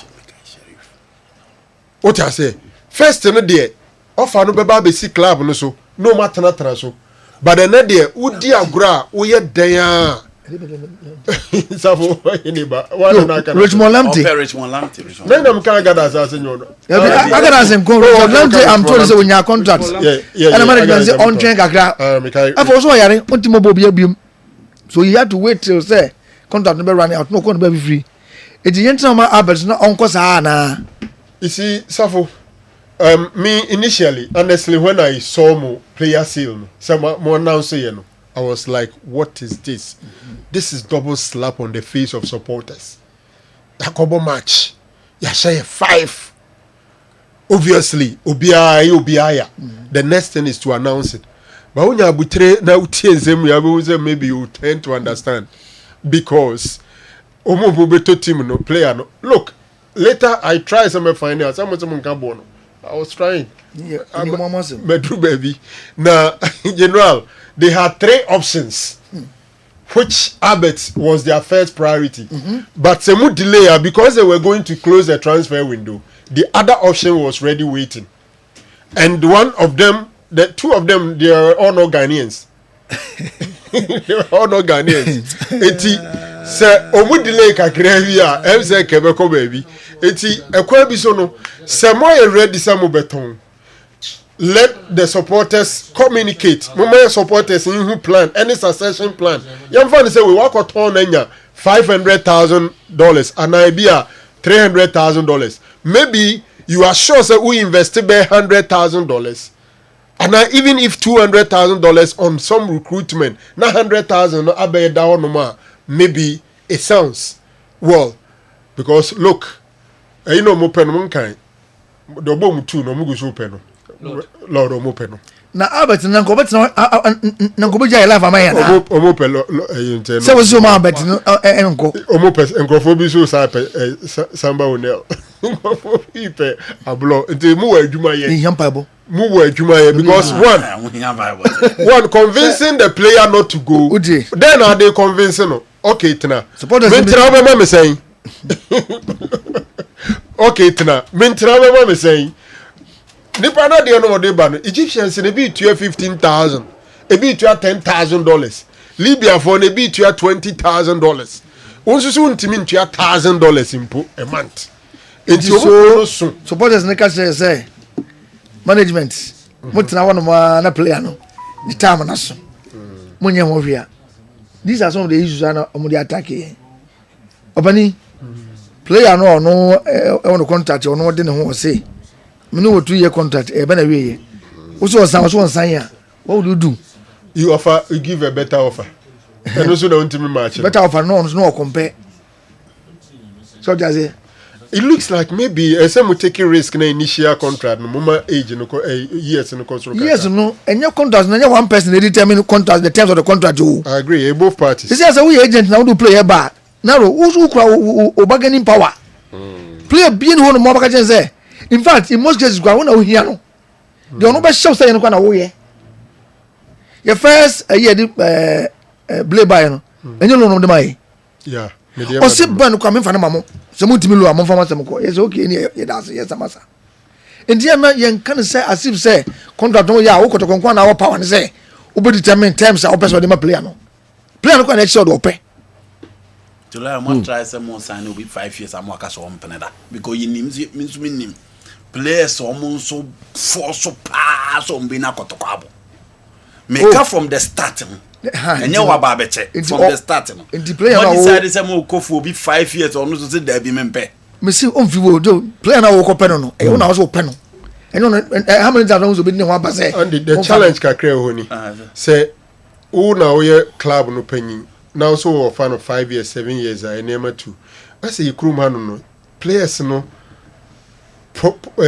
percentage and probability so obey say o jump gun kakra bi all man ordinary na ba o there be we me con this way say if say o dia na say franco team club no person man 5 years and 7 years there's also high level of risk exactly so balance am far now also be terminate contract no so company a 7 years ni na wotana ho omo amasa ka say okay if you have a policy and you know that the policy is a long term policy DNT na also odwene say 1 year am fa opam and the long term policy no wo beka ba player no side no emit wo de no enti na make as a lawyer de wo kan make was but players the wrong way nim players any player lawyer but players say omo kotoko mo one of your best players the way he was knocking to be in kotoko oh and you fine but all ban terms now na ekon de what do you fancy the concept as about 5 years enti na me busa say also bargaining power good mini problem enti na me so make say the bargaining power is there.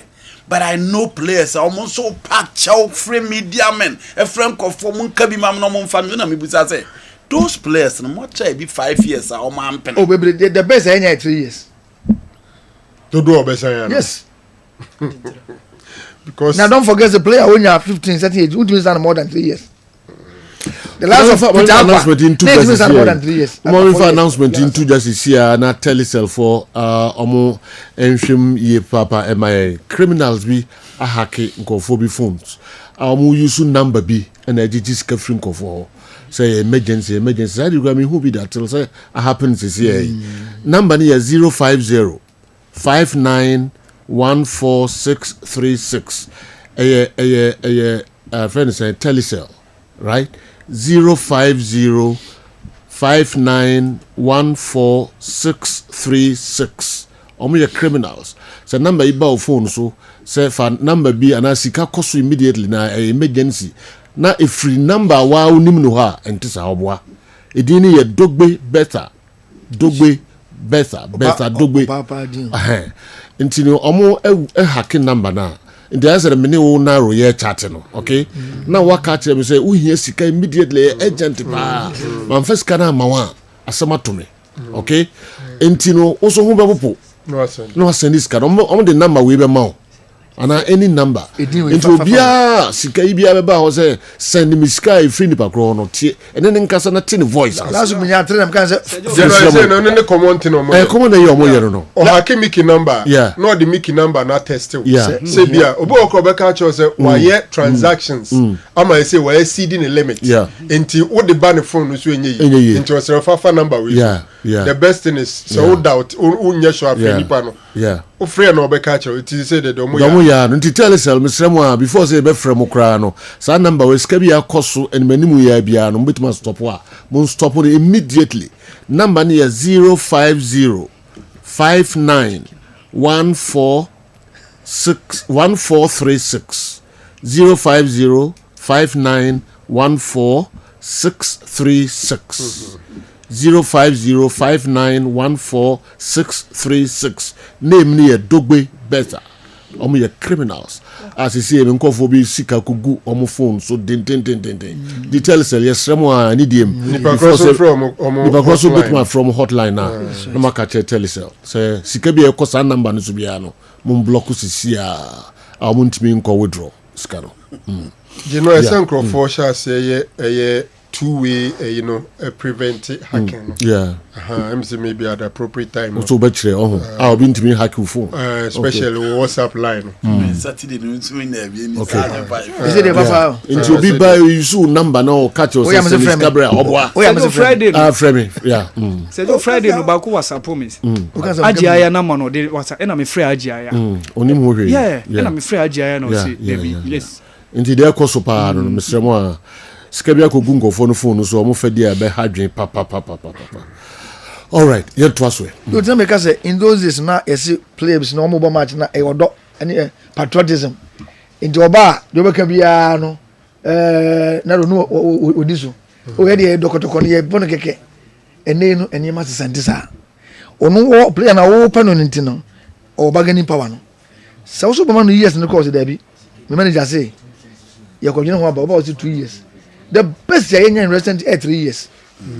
Inti who ka open say we be son for more years crown on my kwai e be so a na the 2 million aye more especially the player no we be shine inti nye say better wa hwe say player aye pen no konko kwa na so 2 million kwa no we gine say bum say o ri no a enye yi. Okay, yantu aswe. The way forward, among for Iowa. Tell lawyer to sell the player whose contract is about to expire. That could see, and I deserve to the Emma. Da, now got a consensus, no, Fabu senses no one registered here. Na yenche, because mono, some nipa is some moon registered here. Now, why be? Because Bohu Nipebia, what was a team no ben pa, or do team nipa, but who was also registered, no registered. What's going on? Drew, baby, I'm saying situation is critical. So I want for Becano. Into no when you know, young come and see what situation. Ebe hadwin ye papa. We hadwin. And a lawyer there who tell guys say you ball league na DG ni no. If you say one kasa. You go Africa as a joke be a good in Africa. Yes. Yeah, out. And the coach Watara. I work out Watara can the time I didn't kasa you know. Also mo waswan say hey. You boss said you won't go. We are mo gaza. Yes mo. Munko na be after the game.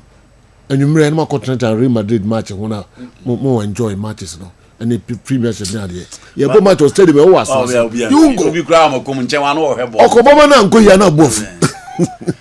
You know, I think we should find a way to reach the youth. Yes. Yeah. Problem no na youth no. Okay. Op kotogo support it ube pa bobodni ya mpanimfo na. Mpanimfo na ye ntibia replace mpanimfo no with the youth. Inti stadium say what the opa he. Heart bomb match wie. Now so granting interviews. Youth ni bi wo mu de but still I was say old faces na. Kotoko old faces na. So we should find a way to reach the youth. Because an event be as they say sponsors are Ghana no. Entertainment for na beji o. Omo je free football for nsem said you.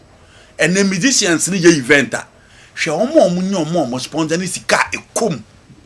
Enye sika ketwa. Eno cry one day even sika ekom. Ni nyina ye youth na emamu wa ne mabawa na. But said you omo Ghana ball ya ye boy enye obi a se. Some media mama you foreign in so ye de. E come to media no na mo. Enye ye ni amomo na hu de bi o. Enye ye na ya ma foreign na ye omu de o. Enye ye ni okoka ti obi so nkoto decoder on dem no foreign ball. Enye ye ya. Omu chabet. Omu chabet. Enti o chabet na the ball no onya home stadium. And you've not given them reasons as to why they should come to stadium. Enye mo na ye beblemu. But born or barbesha, a bibintina, yen na ekotre TV at herbal, bibinti here. And ye bibia yen head that. The power of social media. And then Chelsea fan BNT Sports, Kakrabi the beat him quite as any team. Barcelona fan. There's a hat to folk and a goal stars match. Time I hear Real Madrid in Barcelona. Yes. Satam near hat to folk and a goal stars match. Work of Morocco. Same time now, we're 3 p.m., we're 3:15. Okay. Mama Accra Sports Stadium last week. Me hwe Man U Liverpool match no Accra Sports Stadium. Your poor match. Man U Liverpool said you. Me hwe no TV so Accra Sports Stadium. So how na me hwe no. Brana Kotoko ne house. Brana Kotoko ne wa ke ball. No, you point ye nyina ye gina ho. E Liverpool ni Man U ne to aso. Until we should find a way to reach the youth. Lawyer, and not the only way out. And yes sir, they be what they Kotoko I am old phrases, all this na. The youth, they need to take over. So let's find a way to reach them. Doctor, what lawyer Safu Duku is saying is absolutely true. All the clubs are facing the same problem with players' recruitment. Dr. Century. Okay. Oh, Samatex. Yeah, Samatex. Doctor, what lawyer Safo Duku is saying is absolutely true. All the clubs are facing the same problem with player recruitment. Wow. Dr. Zenchire, President Samatex. That is our message. You open long term, but player non. Only an agent or you take it or leave it. Make us open or no before for us open. Sure. It also open more 2 seasons. Also open 5, 6. 2 seasons we be do now be renew also no. So man 2 seasons as a chance on in sign 1.5 because the last 6 months we free to negotiate with any club of the choice. Until about 1 season we na say pick here. No a man who say 6 months pay. Yeah. Now what shall say from until don't be any be our company. Yes. But Ghanaian any Paco Stadium, no fans in the also on Stadium. But Sedu, our club should also find a way to have a long-term policy. The clubs, because players no soon say. So once over 1 season, never fan the following season. Once one form bepamo. Into almost sign 5. It's yenya time run. Na yenya a long-term policy. And Nekotoko fans, how many of them have some bomb first let me go lawyer on beating? But first, no, or Tifi only or the lineup on neighbor. But one thing in football is that so far as you are a supporter, whichever way you need to support your club. It is said here. Oh yes, and I know what you are doing. Say, ye European clubs here in idea tree. Go. It do me than of course, the won't me now on board. The Manchester so far power for the past 5 years. There we are. Back up on my boy, I boost Manchester. There we are almost if you are a supporter, you need to contribute your quota to the club because club and echo anymore. A year of obit me with a Nanza de Asako Yika crowd. Let us watch us on my way now to us obey for Nanza de Yika crowd. Not general Pesoba. The BR young follow teams near making sure see a better put to stadium. That is the only way because why can coach Obie can a way say na born Munjan ye, but Nipano can be say the last time was stadium cried away. And to say Timian support to these clubs. Dede yeno so de mamun yayo. Esa mo kosoka. Mamun paba. Dede yeno say be ko yes. I even feel they need to have time with the media. Lawyer, more some money media for only share. Now, a session of the almost shows no more and said the bear. Musum betting their promo to clubs and alongside the players as well. Then also what could be mutim because your uncle bromatiana. Obimu Hokra scoreline or Mubuza. No, nobody is saying you are not doing your part. More some bear more part, but the new class is here. Yeah. There was some money media no Asia. No one so a boom a session of the promotion because I thought they be intimate on one. See out here radio station base 15 so obisu tie baby. It's thought they be at least monso mun here the media no. Now the issue of your foreign there commercial we are doing private business. They are not there. Yeah, private business. You study the market, you look out for what they want, and you give to them. See, no na person so na am some of them dey mamo. Oba he say more than a jebia na any would nko because of do money club ni any ohininti. So what I say. Until we are from the beye. Ba mo so munyam de. Munyam part of the bargain. Okay. Na pin na no so ntin hunsim. Radio from radio station to radio station. Mumi nyina mo fam hunyim. Na circles and penning phones you know more cost circles or more form man committees be. That is the only way out. And yes idea in the next 5 years. It's an important thing. Yes, you know more cost stadium more form Nancy they say o cost stadium ko to see abubi. On ko to see at sisi say na nyina etwa ejai.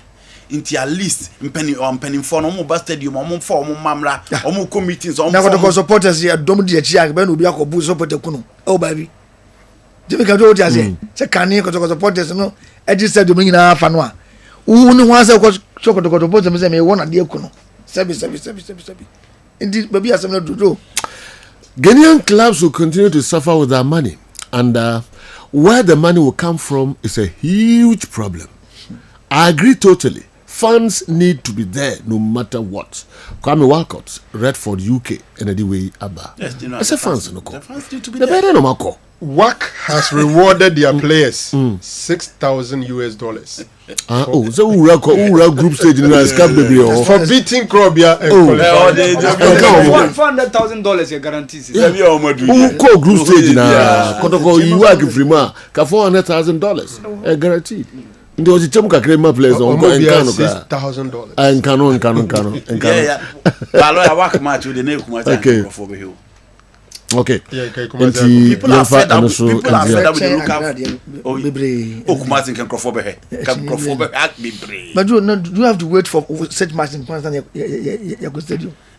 No, mean hold do brief for fans who are not coming. Okay. Obi Busa your supporters or say as a lawyer, if between Kumasi and Kotoko and Heart of Lions, which team needs money more? If they can keep about 3 or 4 players in their team for about 3 or more seasons, okay. DNM Heart of Lions to keep a player for 3 seasons or more.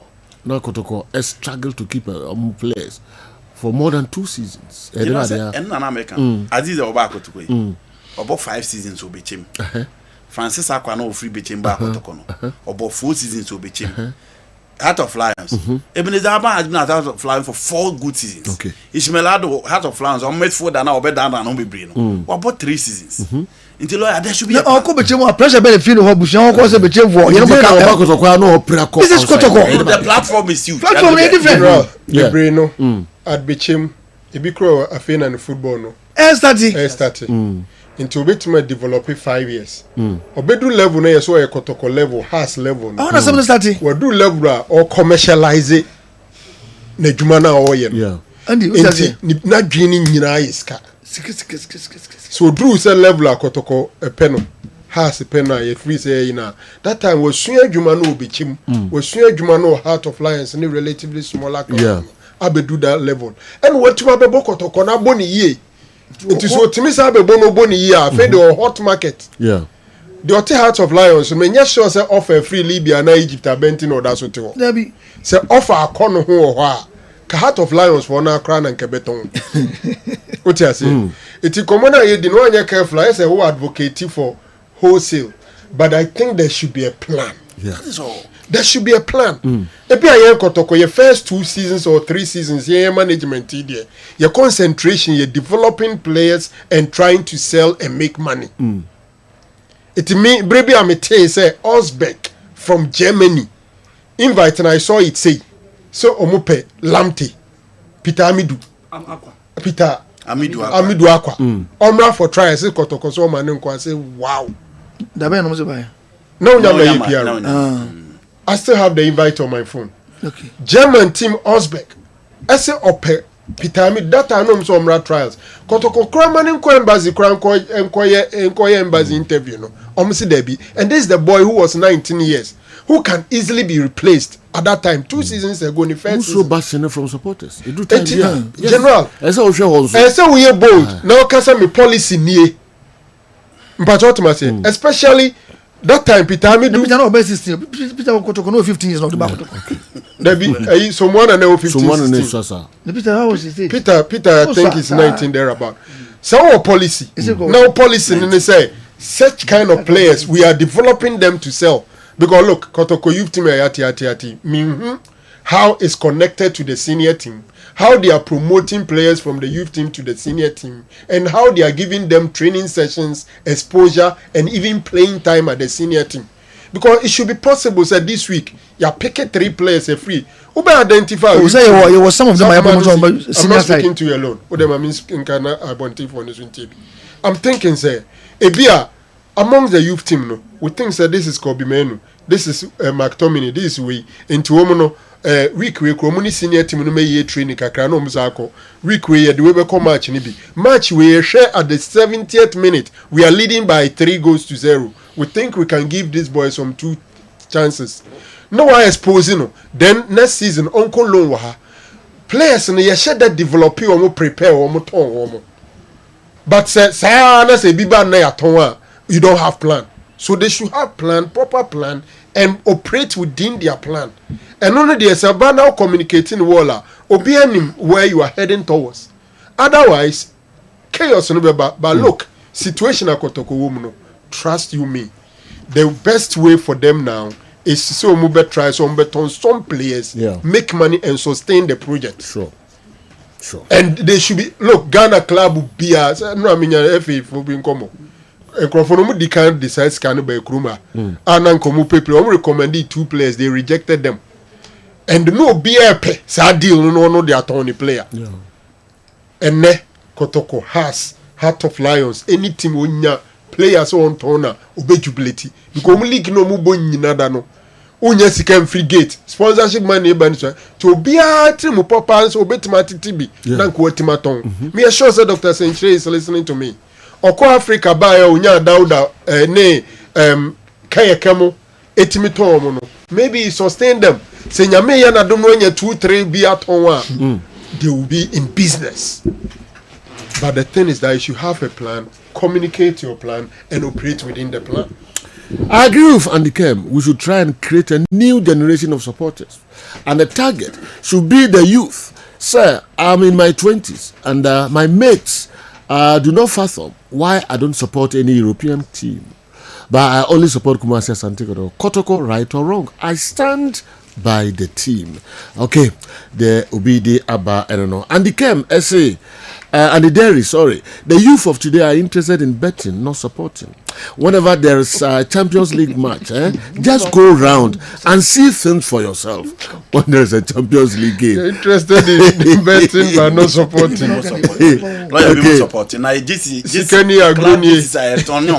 Okay. And the Kem has worked in so many radio stations. Some didn't even pay him. He has now matured into a better pundit with bargaining power. Can any radio or TV station just employ him with a better offer? Bechem United can be compared to his olden days at those stations. Okay. Live there, no na oye adieno. Na utes eye kese inti ewose usika enso eye kese. Reverend Father Godfred, and the way and so ask Andy, my brother, that if any station shows interest in him, will he still demand what Kessben is paying him right now? Clement, Oman FM, and the way Kwame Usudonko, discussion on this topic is open ended. Waiting for an opportunity to join someday. Factors are multifaceted. Huge task on heads of management and supporters leaders. Kwame Usudonko Ediaode Aba no. Okay, yebeto aso later. Dog say no can youth side no. Policy no adwuma. Prime message. And come me policy no adwuma say and with the FA arrangement no kwa no. Who do that time? If last season kwa binim kwa be league ni bi. And I'm not going to say 5 of them United. They are doing well. In their last match, one of them won. 5 one team. Yes. So are they? No, they were mature. They brought the request. Okay. They busy work on the teams this year. Yeah, they are doing well. But in their last match, one of them won the match of the match award. You know, Nina, you put him together. But Nina could be scared. General, we say okay. Hi. I agree on your statement about the 4 matches Kotoko played. The Ghanaian clubs need to have good projects and talk to players when you are recruiting them. Coach Abubakar Watara. Oh, okay. All right. Sakai coach message in you. Osi. Hi. I agree with you on your statement about the 4 matches Kotoko played in Africa. But the Ghanaian clubs need to have good projects and talk to players when they are recruiting them. Good projects and talk to players when they are recruiting them. It may expand in the Kakraiba. Could be expanded. Okay. Big time. Ghanaian clubs need to have projects. Yes. Okay. This is our project. 4 years in the EFA. That's the I'm going to 4 seasons. Yeah. 4 seasons. You know about Kotoko. Say Kenya Same buy Okoya. Then go that's Kotoko. 5 seasons no Oko. There would be 4 seasons. Oh, fan for now. What total control? And no make an alloy anti-Marcelo. Until I make say there are players are almost patch out din. Me pese me bo obi adi. Na can say. Say nipa no ofri tim liba kotoko that time o edu na in peak. In 25 months no kon say open 3 years na ye come. In recent years the best is been 3 years. And no we struggle do. Lawyer, you blame him. What you are saying is they can you him say. Me so me players here mo. No so open more years na fama na. No, I'm saying that the way he was knocking to be in Kotoko. Yes, that time oh here Kotoko che. That time. A do times na a different matter. This only agreement na do a different. Lawyer, we also deal with players. So obenya akwa no wura say Kotoko show interest say afedi e pe na. Ono be say unu mo say no mate. You know, I'm so called Baba. We a very good suggestion. Come the lawyer, Akoba, no, be respond. Good day, sir.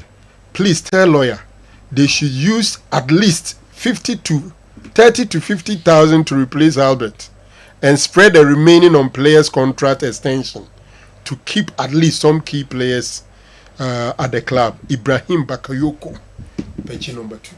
Okay. Alright, man, some from biom kwa Mickey Banafi or the local stories no any above for home kakra. And so atu yenim na sa Vodafone numbers Telecel number omo de bokro no de den omo hake nko for phones omo de sa number any other numbers e bokro no.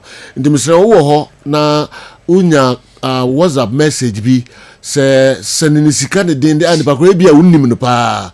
Wadwe be yo se nipa na unnim no ono na one ne chati na so na nkofo bi na awura phone mo ne o chati to bia e de WhatsApp message bi e free phone bi so e brew se manisika na mani bibia omo bo omo yakrofo twen na friend pa kro na tini voice ana tini pa kro nka so ono na ne o chati ana ono wo kasa e pisika no nyesa na se udina WhatsApp message na ana chat na so ko send iska udi akoma krofo misrewa ska nkofo yi free nkofo phone so sese no e ha dwen pa this a Telecel number na abeto ha sese omo de di nkofo sika no paper enya sam ketu akra 050 050 59 14 636 050 59 14 636 about phone so na nipa bia onim no se bia kwa Mickey phone na me ne chat na odi sa na mana brem se me mfa sika nsi so na ohia sika echendly pa ye akrofo edin ne ye dogbe betha we so use to different lines and there is you know yes different lines in the munham hu ye pa sremwa okay kwame yes general de me kan so atiase matiase pa ohun so bia oni me na chat enso na nyamia na nyawa de bi me ka jo say wo me ka se me hia sika agent pa me sisia emma me ho da bi e kwa kromfo no bia na o chat say careful omo sesa de ma omunya access ne obi ho sesa ne number no de to phone foforo so obi ho ne sim no o se me de to me de call other phone foforo onya phone foforo obo so ye o de koso a no WhatsApp no ho no mutimi hakefa nti se wo sesa na WhatsApp no password na de ma no eno na wo se mutimi use na block it old WhatsApp na wo way ni so no o phone dada ne so no enye sa pe wenya asem. Okay. Very important pa. I idea cause say there general complaints in the doors pa omu yia manfo sika.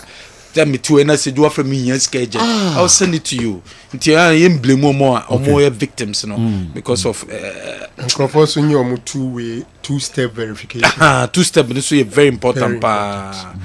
I said hey right. Okay.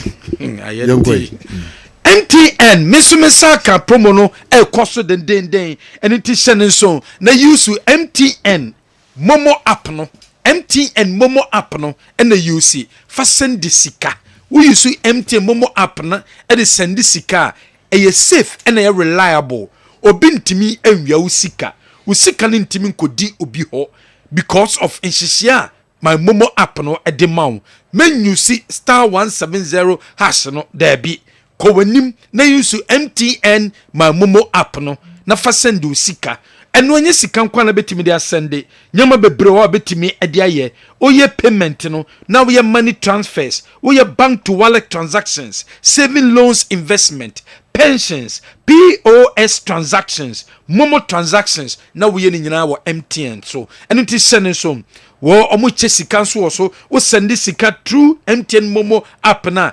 daily weekly utrie ya obetimi enye sika. Come in for infam quickly and say what the others no aba nana sensu na di way about Joe. The problem with Asante Kotoko Fabu census is the registration process. I've tried so many times, but it's not going through. Also no problem, big problem no. Fabu census no. Also we are obre pa sana yes. And then also mo we pa nana sensu ya Kotoko ni ya Kotoko ukunu pa ya pharmacist kese pa yankoso. High sense ede nyama papa ede abedwa so. High sense nyama papa ni bi laser television, gas cooker, washing machines, smartphones, sound system, water dispensers, microwaves, blenders, rice cookers, kettles, irons, air fryers and many more. Na de ma high sense ye product no papa ne say ye GDC product ne papa no enu nti ma 5 years warranty ho say use ye product no utobi wi within the 5 years no ehun techi mape ye be bomoten na ye ne wadi nkomo ida se be sesa na ma ana se be ma foforo enu nti fo ne che high sense ye showrooms awudo bia na kopenya ma papa to Ghana ha ba bia wo Kumasi ene ne Mpotemadia high sense Kumasi City Mall high sense Dum Babu Bazaar building no aye ben ECG high sense esanso tanoso and high sense enso esanso Tafo eniti hyene so na ne high sense form entimi endi inkomo eye wobi enso enhihie nie se Dwabura Bank ebeboa no na Dwabura Bank beboa wo diam bomoden na fo ni che Dwabura Bank PLC asempa loan na kopebi asempa loan eye ensempa papa won sabetimi aka na eno chese obiam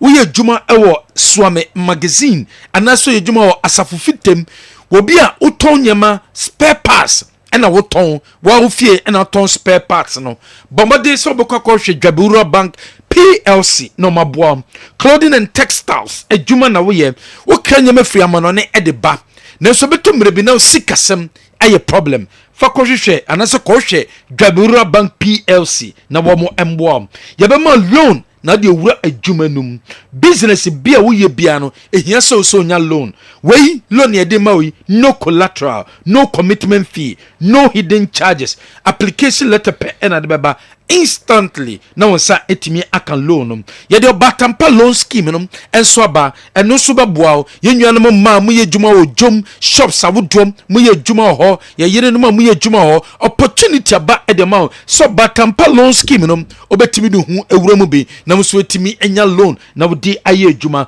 okodwabura banga enhihye bebre ena wo mo aseye wo savings account, current accounts, microfinance, shares, susu, dachity investment, group loan, fixed deposit, and nunti Dwabura Bank no mumbuao, no sikasem, enkoye enfamao. Branches in here, Josom, Roman Hill, Adeshimai, Pankorono, Magazine New Road, Abuaso Fumesa, Onyese Petimpon, Bonre, and a Jabin. Ye bien new branch and so a Tonsu Market, a Ben High School Junction, Dwabura Bank, a bebuao. Ema sikasem etimi akoyem enso ede amount Dr. Amegashi kowe Dr. Amegashi ne kire kwan na omboam Dr. Amegashi si oba hodie se yare na eha no eye spiritual na ema ne nyo problem fabra na so ye obetu yare na se ede amount intentem so anase eye hunamani yare Dr. Amegashi ena also kowe ne kire kwan ne number ne 0547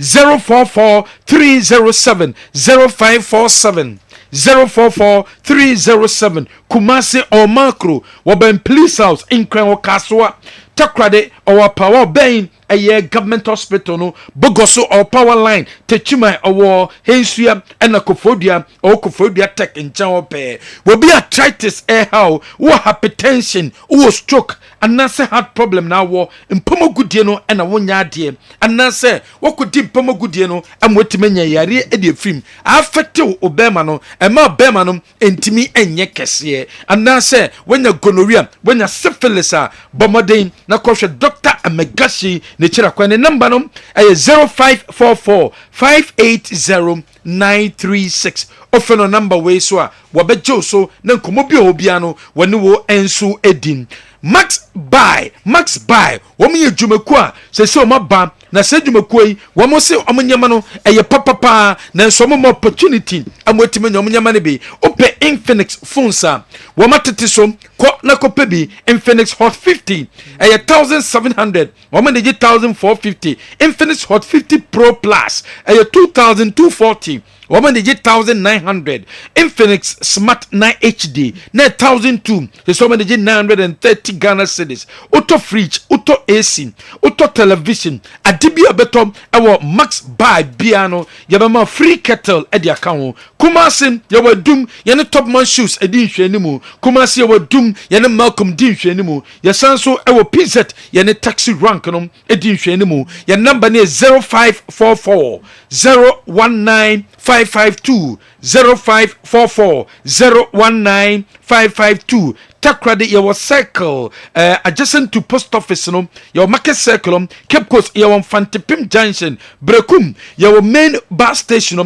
Kafodua ubahu yɛn enso ɛwɔ Olive Mall sanso ɛna no chesunyane OA building mu Sodro Mandela yɛne ɛyɛ Malcolm D hwɛ ni mu ɛno nti Max Buy na kopenya mapapa ɛne bi ɛtɔ ɛwɔ hɔ Hebaso Company Limited ɛde Hebaso cream no ɛde abedwa so kopɛ Hebaso cream ne bi na wo yuso Hebaso cream ne bi a ɛbɛboa wo yie papa ɛyɛ cream bema ɛna UC bema opɛsɛ no ɔbɛhyem na nigye ɛba ɛyɛ Hebaso cream ɛna yuso ɛbɛboa wo ama nigye aba ɛde ama mo bema ho bantam bema ntimi satisfy ba bema de ɛwso timi satisfy ba wo bɛ satisfy ba na no ɔbɛhyem enigye ba de a ɛyɛ Hebaso cream ɛna wo so UCB apply kitwa bi ɛwɔ penis no ho after 30 minutes kɔna kɔ wɔhye wɔhye wi a na kyerɛ sɛ bereduru sɛbo ne ɔbaa no ɛba bɛhyia mu any drug store any chemical shop bi a bɛkɔ bia no obɛnya doi bi atɔ okɔre wanya bia no wafrɛ yɛn yɛn number ne 0244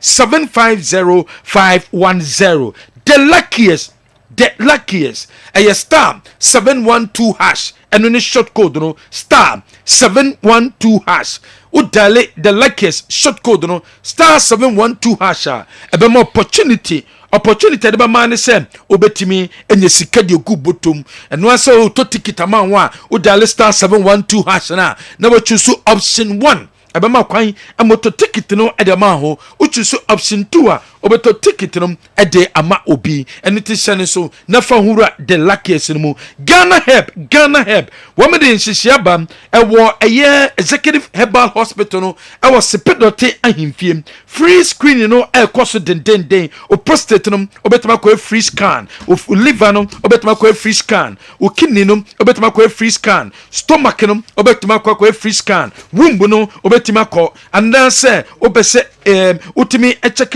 typhoid and then say diabetes hypertension and say BMI assessment ye be ni nyina e de amount your number is 0240 211 709 or phone number we so a yɛbɛgye som ejaba jewelry ejaba pempe the second street edum ejaba Anston traffic light na se ejaba se adibia di gold ayebia wo pe bia to a wo ma se ye na wo so ba aye wedding ring engagement ring promise ring and I say chembi and a part kom for when it jaba jewelry ejaba baboa amansa etimi akebi white gold and na open and I say yellow gold ejaba jewelry your number no 0277 104488 Kingdom Herbal Center. Woman the Kingdom Garlic bitters no e de bedwa so boost immune system no immune system na ho de bebema e de Kingdom Garlic bitters no e na wosamonom wonu ma bebo ye papa ye de Kingdom Ginseng Power enso bedwa so e ye bema wadrum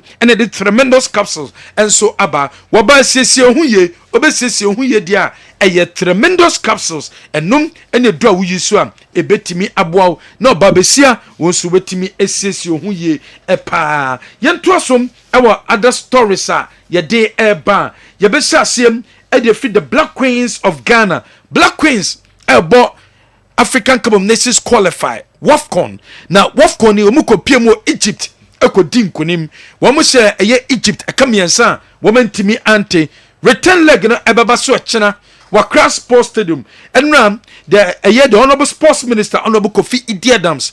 Okosia Black Queens players. Black Queens players now major mun training because of outstanding bonuses. I will say Timothy at the moment. Sikani $9,500 for each player. Outstanding bonuses are akikambum. Na Minister Kushia Mbaba way and no mutin komono and na Mbaba wana requested for SK. Minister say omojitum. Ministry na jitum somo diomoka. Na ni manimi ya ipa die onim da kropotia. Wometime sika no ede ama womo. Na minister ede to Mbaba wanim se dabi. Muntimi nkase munko training. Se training no mama jisa munko dia munko fie. Munyabo yebe penko fofoforo ama mo so etima body ama Black Queens no anya Black Queens for no maba wano edekura sesana the minister for sports what they atu womenim and ntomu gitum so so enkoye training be na no payam and a Ghana Football Association president Ket Esokeku and the director of competitions Mr. Alexander Asante and the maba wano akwako dinkomo say bonuses ne de any outstanding sikana wano say minister so metu amu gintum no mo enko training. It is likely say numrei the Black Queens of Ghana mbakwa training say the beer yene Egypt against yenum and also ebetimi abaso echina ewo ho yento so Mediama Sporting Club and Swedro All Blacks Ghana Football Association a fine omo each club bia 10,000 Ghana cedis each 10,000 Ghana cedis each misconduct at the for GP both clubs no ya final mu give to mu players no strips display woman chomudi engwechire enunti na namsom ema GF no etimi afine omo 10,000 Ghana cedis each enuni sika ya de ato omo so Mediama Sporting Club woman Swedro All Blacks eno kodanche Young Apostles and so ya fine omo 5,000 Ghana cedis this man committee no woman so mandatory pre-match briefing by home head coach no one so wanko se obekwa akokasa won nsemtofo obekwa akokasa no won so anko enam so emma bobokoi Young Apostles omusu coach no won so yetimi afine no anase manage ya fine boboko na yetosom that story sam yedeni ebekirem the Black Stars of Ghana Black Stars are qualify beko walk up no yebeko bi na tese asedan kwa enam so emma say the honorable anase meka say the president of the GFA womo Friday no womo ko chief imam ekodase te mpaiboka umbe and a Black Stars etimia qualify and then no so omukopie mu asori ekoda nyame ase se sabre Black Stars a qualify eko walk up ni bidia ehumbe hiam se sabre yebetimi enso abo yebede nyame enso ase wo hom yeto so other story sabekayam Ghana qualify eko walk up ni bidia mama fo gidie se dabi coach Otuado wontimi emwaye coach Otuado what they are qualified there but they could walk up them enyeye and I'm so Emma Honorable Felix Ofosukwache what na notum our parliament also GDSN there be sabre coach ne pa say yebese sande wo mo sa adwene no also mo seso madwene e the fan coach no one qualified team no sabre mpebe so de ye pamu coach na enyeye Honorable Felix Ofosukwache retain abiding faith in the Black Stars even in the periods where they underperformed. And I'm gratified that they have justified that support with this splendid qualification display. Mr. Speaker, in the aftermath of the qualification, a number of issues have come to the fore, which I believe merits our attention. There have been calls for the dismissal of the coach who guided us on this qualification path. Mr. Speaker, I believe that these calls are a bit unfortunate and they are misplaced because the man who has guided us to this qualification in stellar fashion is best placed to prepare the team for the competition itself.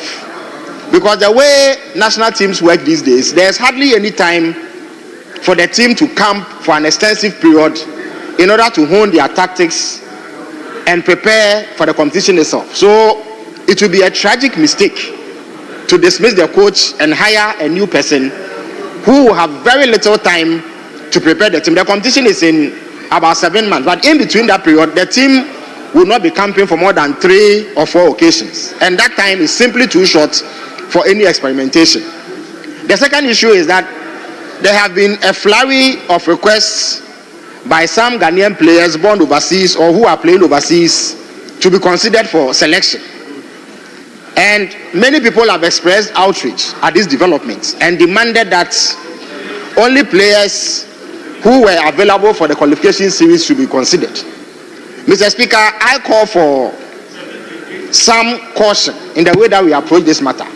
It is true that there were some players who rebuffed our entreaties in the past because perhaps they were hedging to see if nations who have a higher profile in international football will give them a call.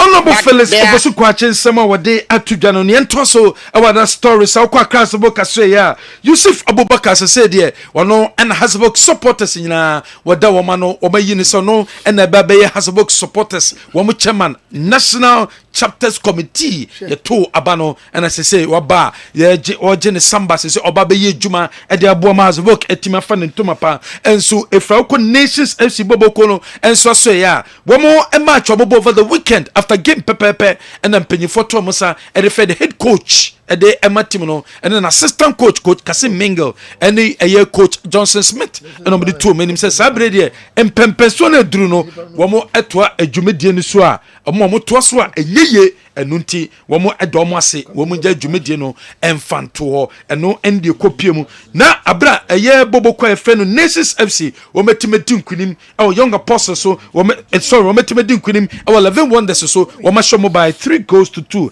now after game in the wometimi eja coaches ne kwan Hasbok etene fiem ebo 2-2 and a game in the end there abroad gold stars and so Asia Midiama and so timi dinkunim against Swedro All Blacks Karela etibishe bechem by 2 goals to 0 Samates Asia Ho United 2-0 Southern Nations etimishe 11 wonders 3-2 and a young apostles and the Brekum Chelsea equity penko wamama chana and day 1-1 and so and a league table Midiama Dika 16 Ediana 15 Pando out of Lions 14 and a Samates and so our 13 Has our 13 Gold Stars our 13 Karela our 12 Young Apostles our 11 Kotokotoso in Kono with 8 points and the Kuta Kotoko our league table nisum our a year Ghana in Premier League in Mushani so we more standing games I would do I wasn't Womutimi Eclair and some at the Efrio yet was other stories coaches in the Kasai Nemum Yonko United Bobo Kono Ase Oko United we more assigning 3 million Ghana cedis medical a sponsorship a dealer Oko United we more so etima sano woman a canop a care hospital and a timasani sa agreement na sa agreement a comprehensive medical services and a merendam and a Moko United players technical staffs management and a year omo obey a club nyina said be betimi aboa womo jumedia womo edimo Premier League matches no and so weekend after hard work and so tenefiem about 2-2 coach Masu did drama no so jitum say a year results no mutimi expect e wa kenso didi after game no winning someone what they etuja should have won the game, hands down. First 15 minutes we created some very decent opportunity chances, but I think still we need to improve on our decision making in the final third to pick out the right options at a very decisive moment. Even in the second half we still dominated play. We were playing the game in their half, and then we have always known that they will be very dangerous in terms of their transitional play. All the 2 goals were from transitional play. When we lost our balance, it's when they capitalized on, and also we also had some injuries, which also was a factor for us to change something when we needed to change at that time. But it's also part of the game. We and some Masud did Dramani what they had to Jabra has a book at the about 2-2 about woman league game no Yamamanka on a caretaker coach Omoshen so appointing new coach one boy Juma Edama Gold Stars one also Kasai say what did he say a quamo fasum a planning against us no place it to me this one and I'm so a moment to me about 2-2 no that I already told you that our boys are now picking very well. And we know we are going to do well in this game. So no wonder they did well. We know that second half we changed the strategy, and then we know we can break them when we get the ball. The counter break will be very well for us. And that is why we employ. We know that they are weak in countering, and then we just take our opportunity from there. Yeah. Atakumi now is in form. He's one of the top players now in the season.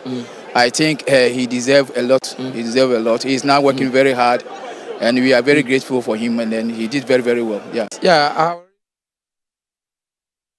Where someone a coach Yaomankwa one also edit to the bra Ghana Premier League matches no okopio ma crash post and mukobo 2-2 has ensom etrefie 2-2 now what do we need che a dreams bobo kona say ya one more a coach Winfred Drummond after losing winning someone Winfred Drummond one also edit to the abre dia na shene kabakwa when timi anti well it's very very difficult to take it. I mean a bitter pill to swallow, so to speak.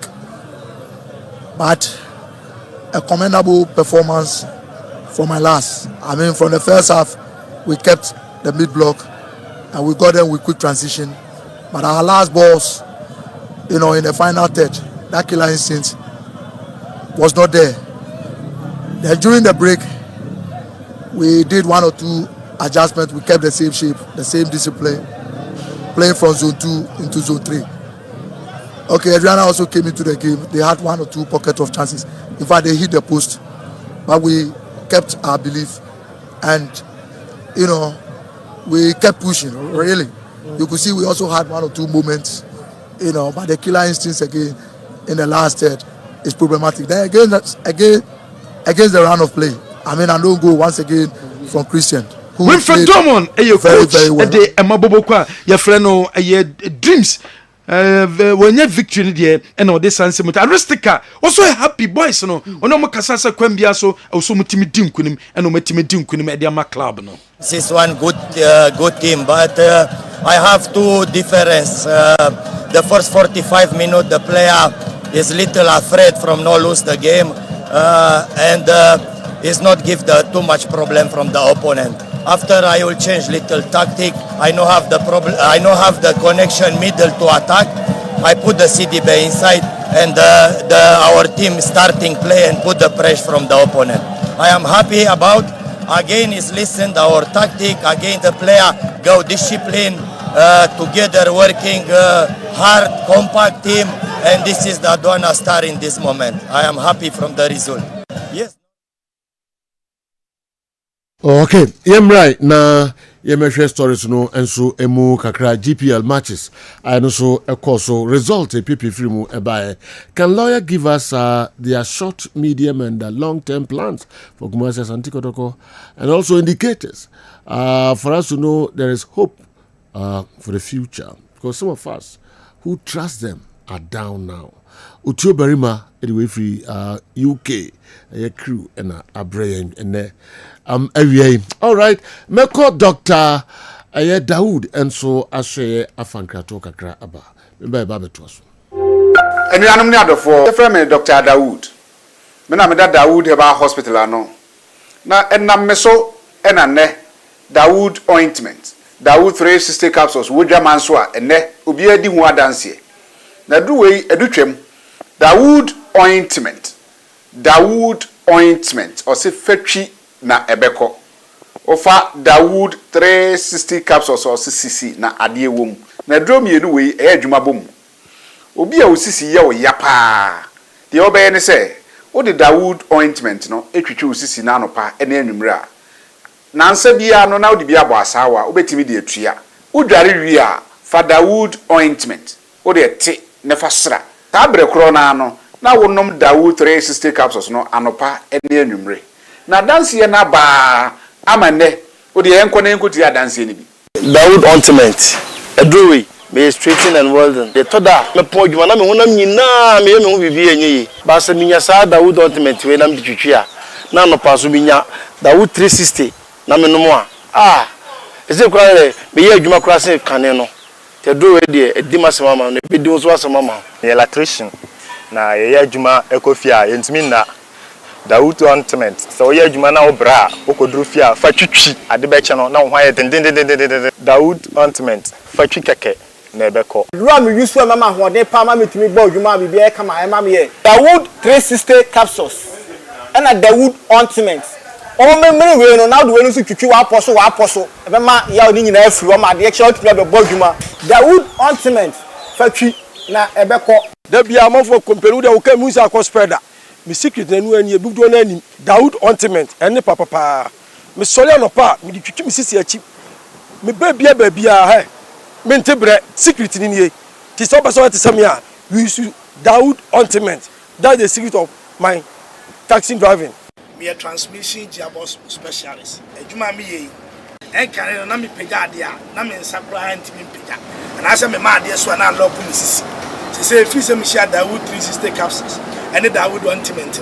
Abo me bebre the dry human so amente ya mente blebia. Obia mo modern so betimi ape Dawood ultimate and the Dawood 360 capsules.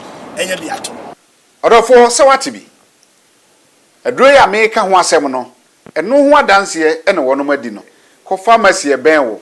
Herbal shop e ben wo. Ne koto Dawood ointment. Dawood 360 capsules. Na se de enkrofo di ho adanse no. Wo so be di ho adanse. Wo pese wo frɛ ya. Eno na wo screen ase no 0244 88 64 37 na 020 168 1717. Baby, I ton a draw on my gun and Mubiano, the house open Dawood ointment and a Dawood 360 capsules. All right. I'm right. Na fe usual league matches no more kakrebi na yani lawyer any enkra. Benghazi e the message every ablekuma oduma na kra na ade hear me ye papa nti na me kan no nkwa later. But no be other messages no. And so good morning and good afternoon. So don't you think player power these days plays some big role in football transfer? A player can sign 5 years and still leave after 2 years. Just make the club attractive through branding and accessible to the fans. Just make the club attractive through branding and accessible to the fans. Allow players interviews with the media and don't limit it to only the PROs. Put highlights of goals, skills, and player statistics on your social media handles. Expand the scope of the fan base beyond those on Fabu census and organize promos. As for the Black Queens, they are not being treated as queens at all. Benghazi, Ablekuma, Oduma Nakra, Nediwe, and so a prayer lawyer. And real my buy, Beshesa, area, so wonderful suggestions. Yes. It's about the end of the dogs who can put together. Yes. Any of the 8 teams. And could use counting. Yes, I will say, fans and accessible to fans. More expand the scope. Yes. Mama limiting it to Monquamo, it becomes social media handles and only, and what that be. 2008 2009 season. Kotoko eto the whole Ghana. Bekwe mo time no. Omo to the whole Ghana for the pre-season. Before the start of the league, no more about 20 matches.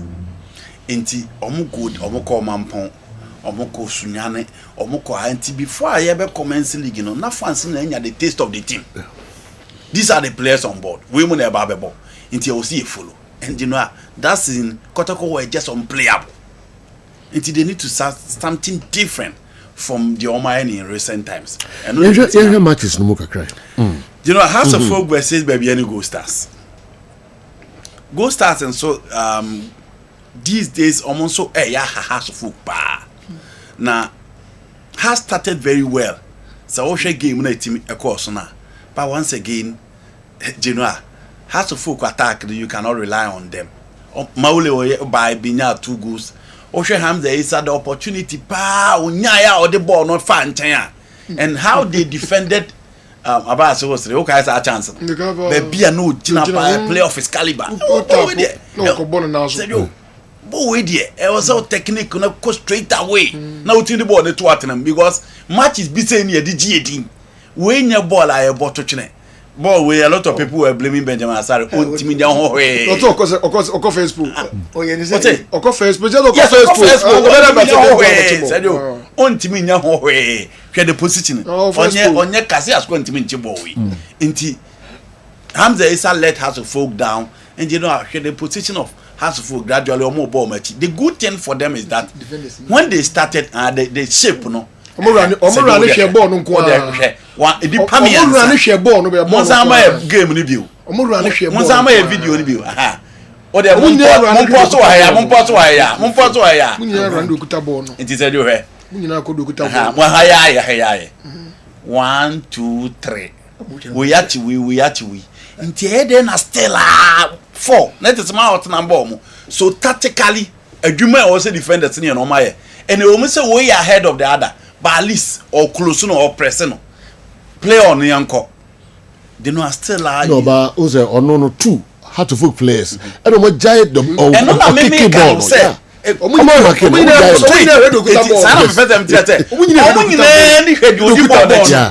play away the odi the other side because senka ball neba nyina obanachi oh because already no edipa ne hu pa o park ni so nyina ene de okura ball no enye de ogina goalkeeper nanim no but they na o move from a chileba no ona na hu o ma na o move ni nyina only player na se de ona hu but once again one of those games because has adeba ko a obetimi dia credit Kodi Dramani ni defense at least when you go and say you what me concede goals or matches are what me aba and the good thing for them they say apart from conceding goal has we not scoring but here almost game number at least on my team 2 goals we are only hoping say Sadia no so ebetimi ato asa it was a game now me expect say betimi and in a draw I wasn't expecting a defeat for Hearts of Folk and baby any goal starts once again say how I ready and on team na ho any kakra no de be kan ho no o you need to be careful last season on ko share Hearts to Accra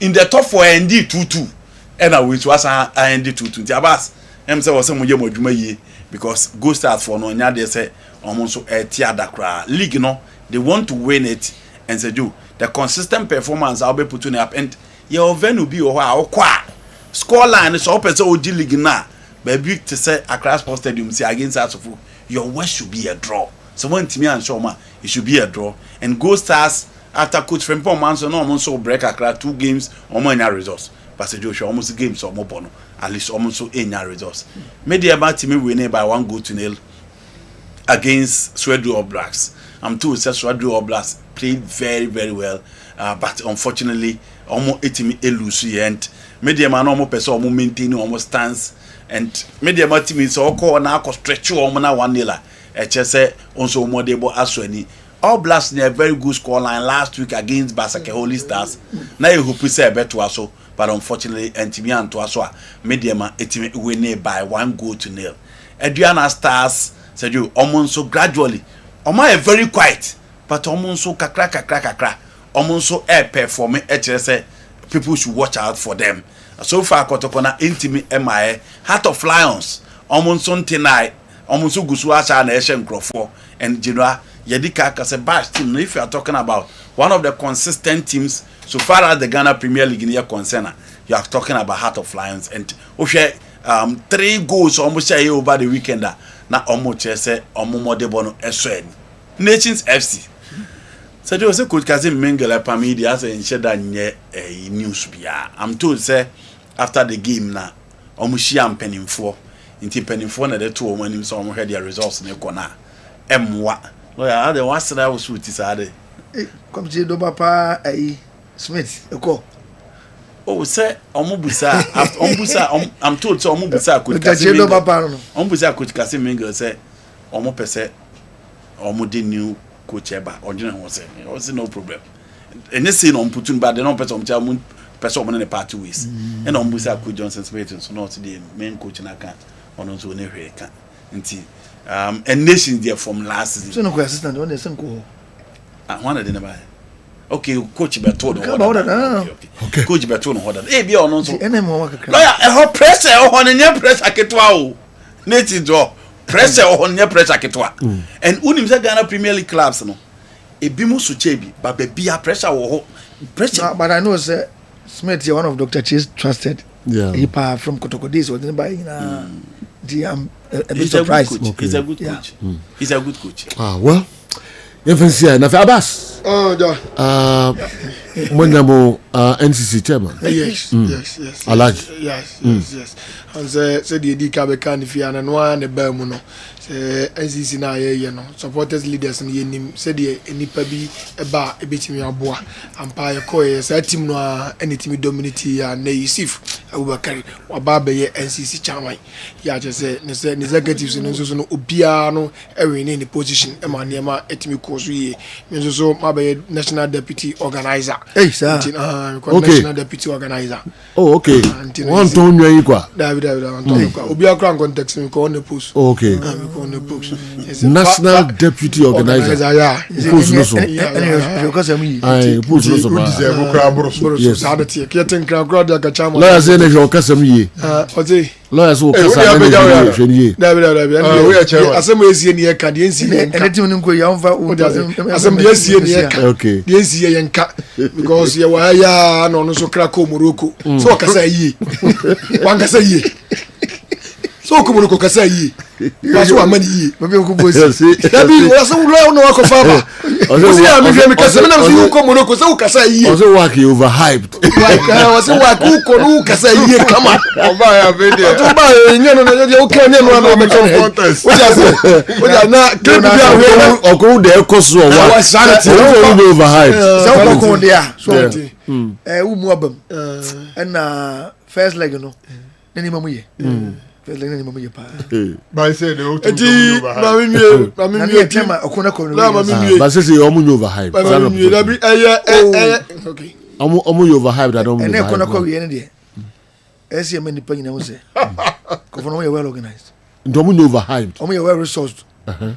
Enti so the entire yensusu ha eni kan say do ma ba ze nyane juma me dia maka trust do kotoko asama ye pese o kan o kan be boy before the game we say work you overhyped after the game say na o kan na over no dia me kan so we overhyped so we all see but ma me say you know about the overhyped no dia me kan me di kan so do over dia no dey o be a show 5 no over dia no dey na say on pon match na o sisa wa no man ka say man say overhyped no one so we ye ni ye be bo wa we ye ni ya over there over there me kan me di kan o di ka say omo ye overhyped overhyped be no too much it omo overhyped.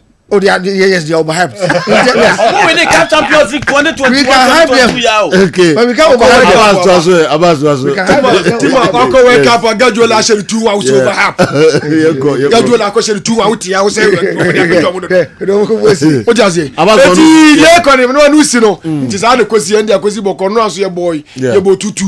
You did yes and you get you about abamusa. Na football na ye ni ye. Me say we are saying straight. We are see straight here kotoko go mu njia work. We are see straight here go straight here we are kotoko njia work. We are say kef. E di so hu se unu abu kef bi na opemo a. Ushia na. Nyara ho abutre. Ye hwe anura na me hwe video am ka se minu lawyer me hwe na mu se nye ono a. Na bani mu bi na park no so na okuta bibi na odi gugu so. Hwe di na say me na woni AS Roma ko ball a. Ye ko Roma so focus on Mumbai mai.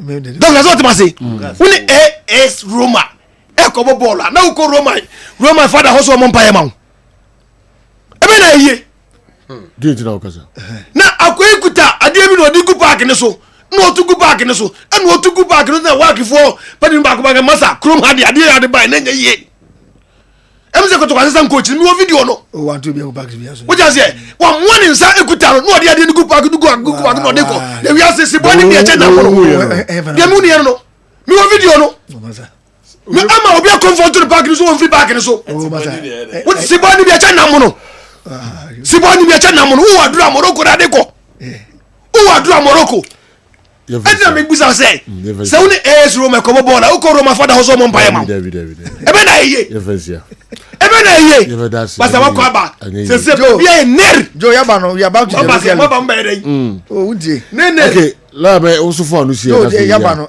life continues makasa ada ko to be ka say ya twen ho football no se Ghana football no na wi ne ba no tie ntimi nyai na emom ye de nyina ho say ye haw no enya kese te supporters no kan nyina no edom no de o se ne ko supporters decide say ye be shen ye match Venus ma bibia ba reverse bibia no ntimi nye e de sika be ba the support bibia bibia beba e de kotoko kese no besa ba in supporters no e okromo ya ini bibia yo enti obia so no baka okay na ohene nso no ho ha no unya kwan emwa other sectors of the economy sure na Sunday ya ba no ni aba ye ni Karela see asan ye 3 you say the Sunday adoso pa but Sunday them say normal game ye to aso okay abontene Karela e baba yara okay ye nhyase mfiri ho jo ye nhyase foforo kra reset no ye nhyase okay na nyasa kotoko bia kan kon ye jo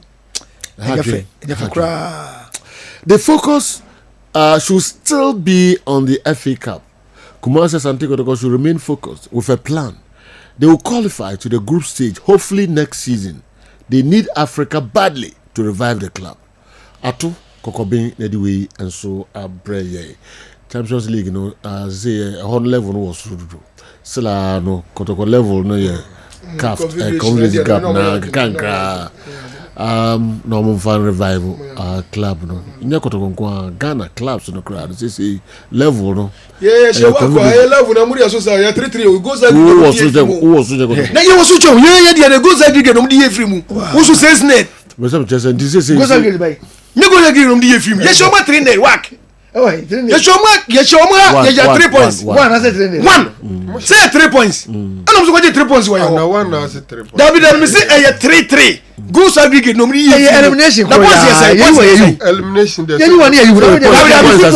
football rules you do maybe as am say you two points about say ebo league any league system we points ebo league Nkakawa ke share 1-0 ko mu ye firi mo wana awu share 1-0 wo ko mu ye firi mo wana da bi se ke penalty and you go aggregate no me ye the points the points asem that's my agreement but who the points plus goals What do you points plus goals? Yeah, better than work in there. Say has better than I don't say we are watching Champions League dan we talking.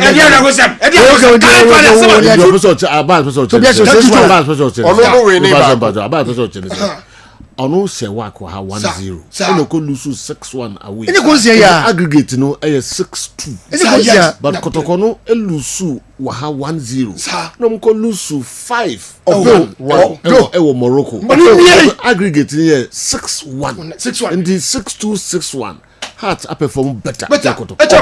Ompo edi ko se ane edi ga to wa edi ba ma ye dia to na football ye na Dr. Monathan so nkra to kakra ye ko ba sisi ya omo ya about 90% plus no omo type 2 diabetes e friend insulin resistance omo no sankofu kowe mu no de ye ne say safua na ehini esike ne free modern mu no in fact emba bebre ne dwumadie no nso bibisi ne kwan eba ne sa pe the same problem na obi mu nso hono mu a de sine se okọ awo kwan so a because of challenges obenya hormonal imbalances ne placenta no how anyema kofa ne kasiye mu anyway no na wakwakonya gestational diabetes senyame enhu ne mobo na so wo ne wantumi antoto ne nyema ye pe na aka say ya type 1 say ya type 2 say ya type 3 say ya type 4 say ya day who sichi yare especially type 2 diabetes insulin resistance now we pursue to asema wa blabam of Gilead oba balm of Gilead ya betcho ennuane no how a e wo so wo no anefa how a e wo so wo dinifa anopa aduane ne ewie aduane ne anwumre aduane de na wo se emunye du in terms of calories in terms of glycemic index in terms of glycemic load when you know your parameters are alongside with activities within the day or BMI any or medical history any or family history with other parameters need what to diet so with your lifestyle modification with nutraceuticals no need to arena so the amount one of the minerals are eboa ema glucose absorption taking place na ma esichire no I mean free modern mu na kwankwamo no ho a eboa pa chromium opa baby a obetumi nya chromium na sebi aboa ema esichire yare no abafo mu a konsusa obefa Turkish berry konsusa na duane ene I mean na haban na oba balm of Gilead a ye betu yare na so ediama Oba ye hono se a chose during to so you forward no or your profile and upon no pebia no check it for 1 gram and upon your number for 500 gram and upon your number oh point now for 1 gram and upon your number now sugar never from now most hospital now con a doctor and best to say or over 500 milligram almost offer 500 milligram and upon your number open my because of an paper almost will be our sound insulin account almost say over 30 mils and upon then you know about 20 almost all coin him nano no sugar and air drop.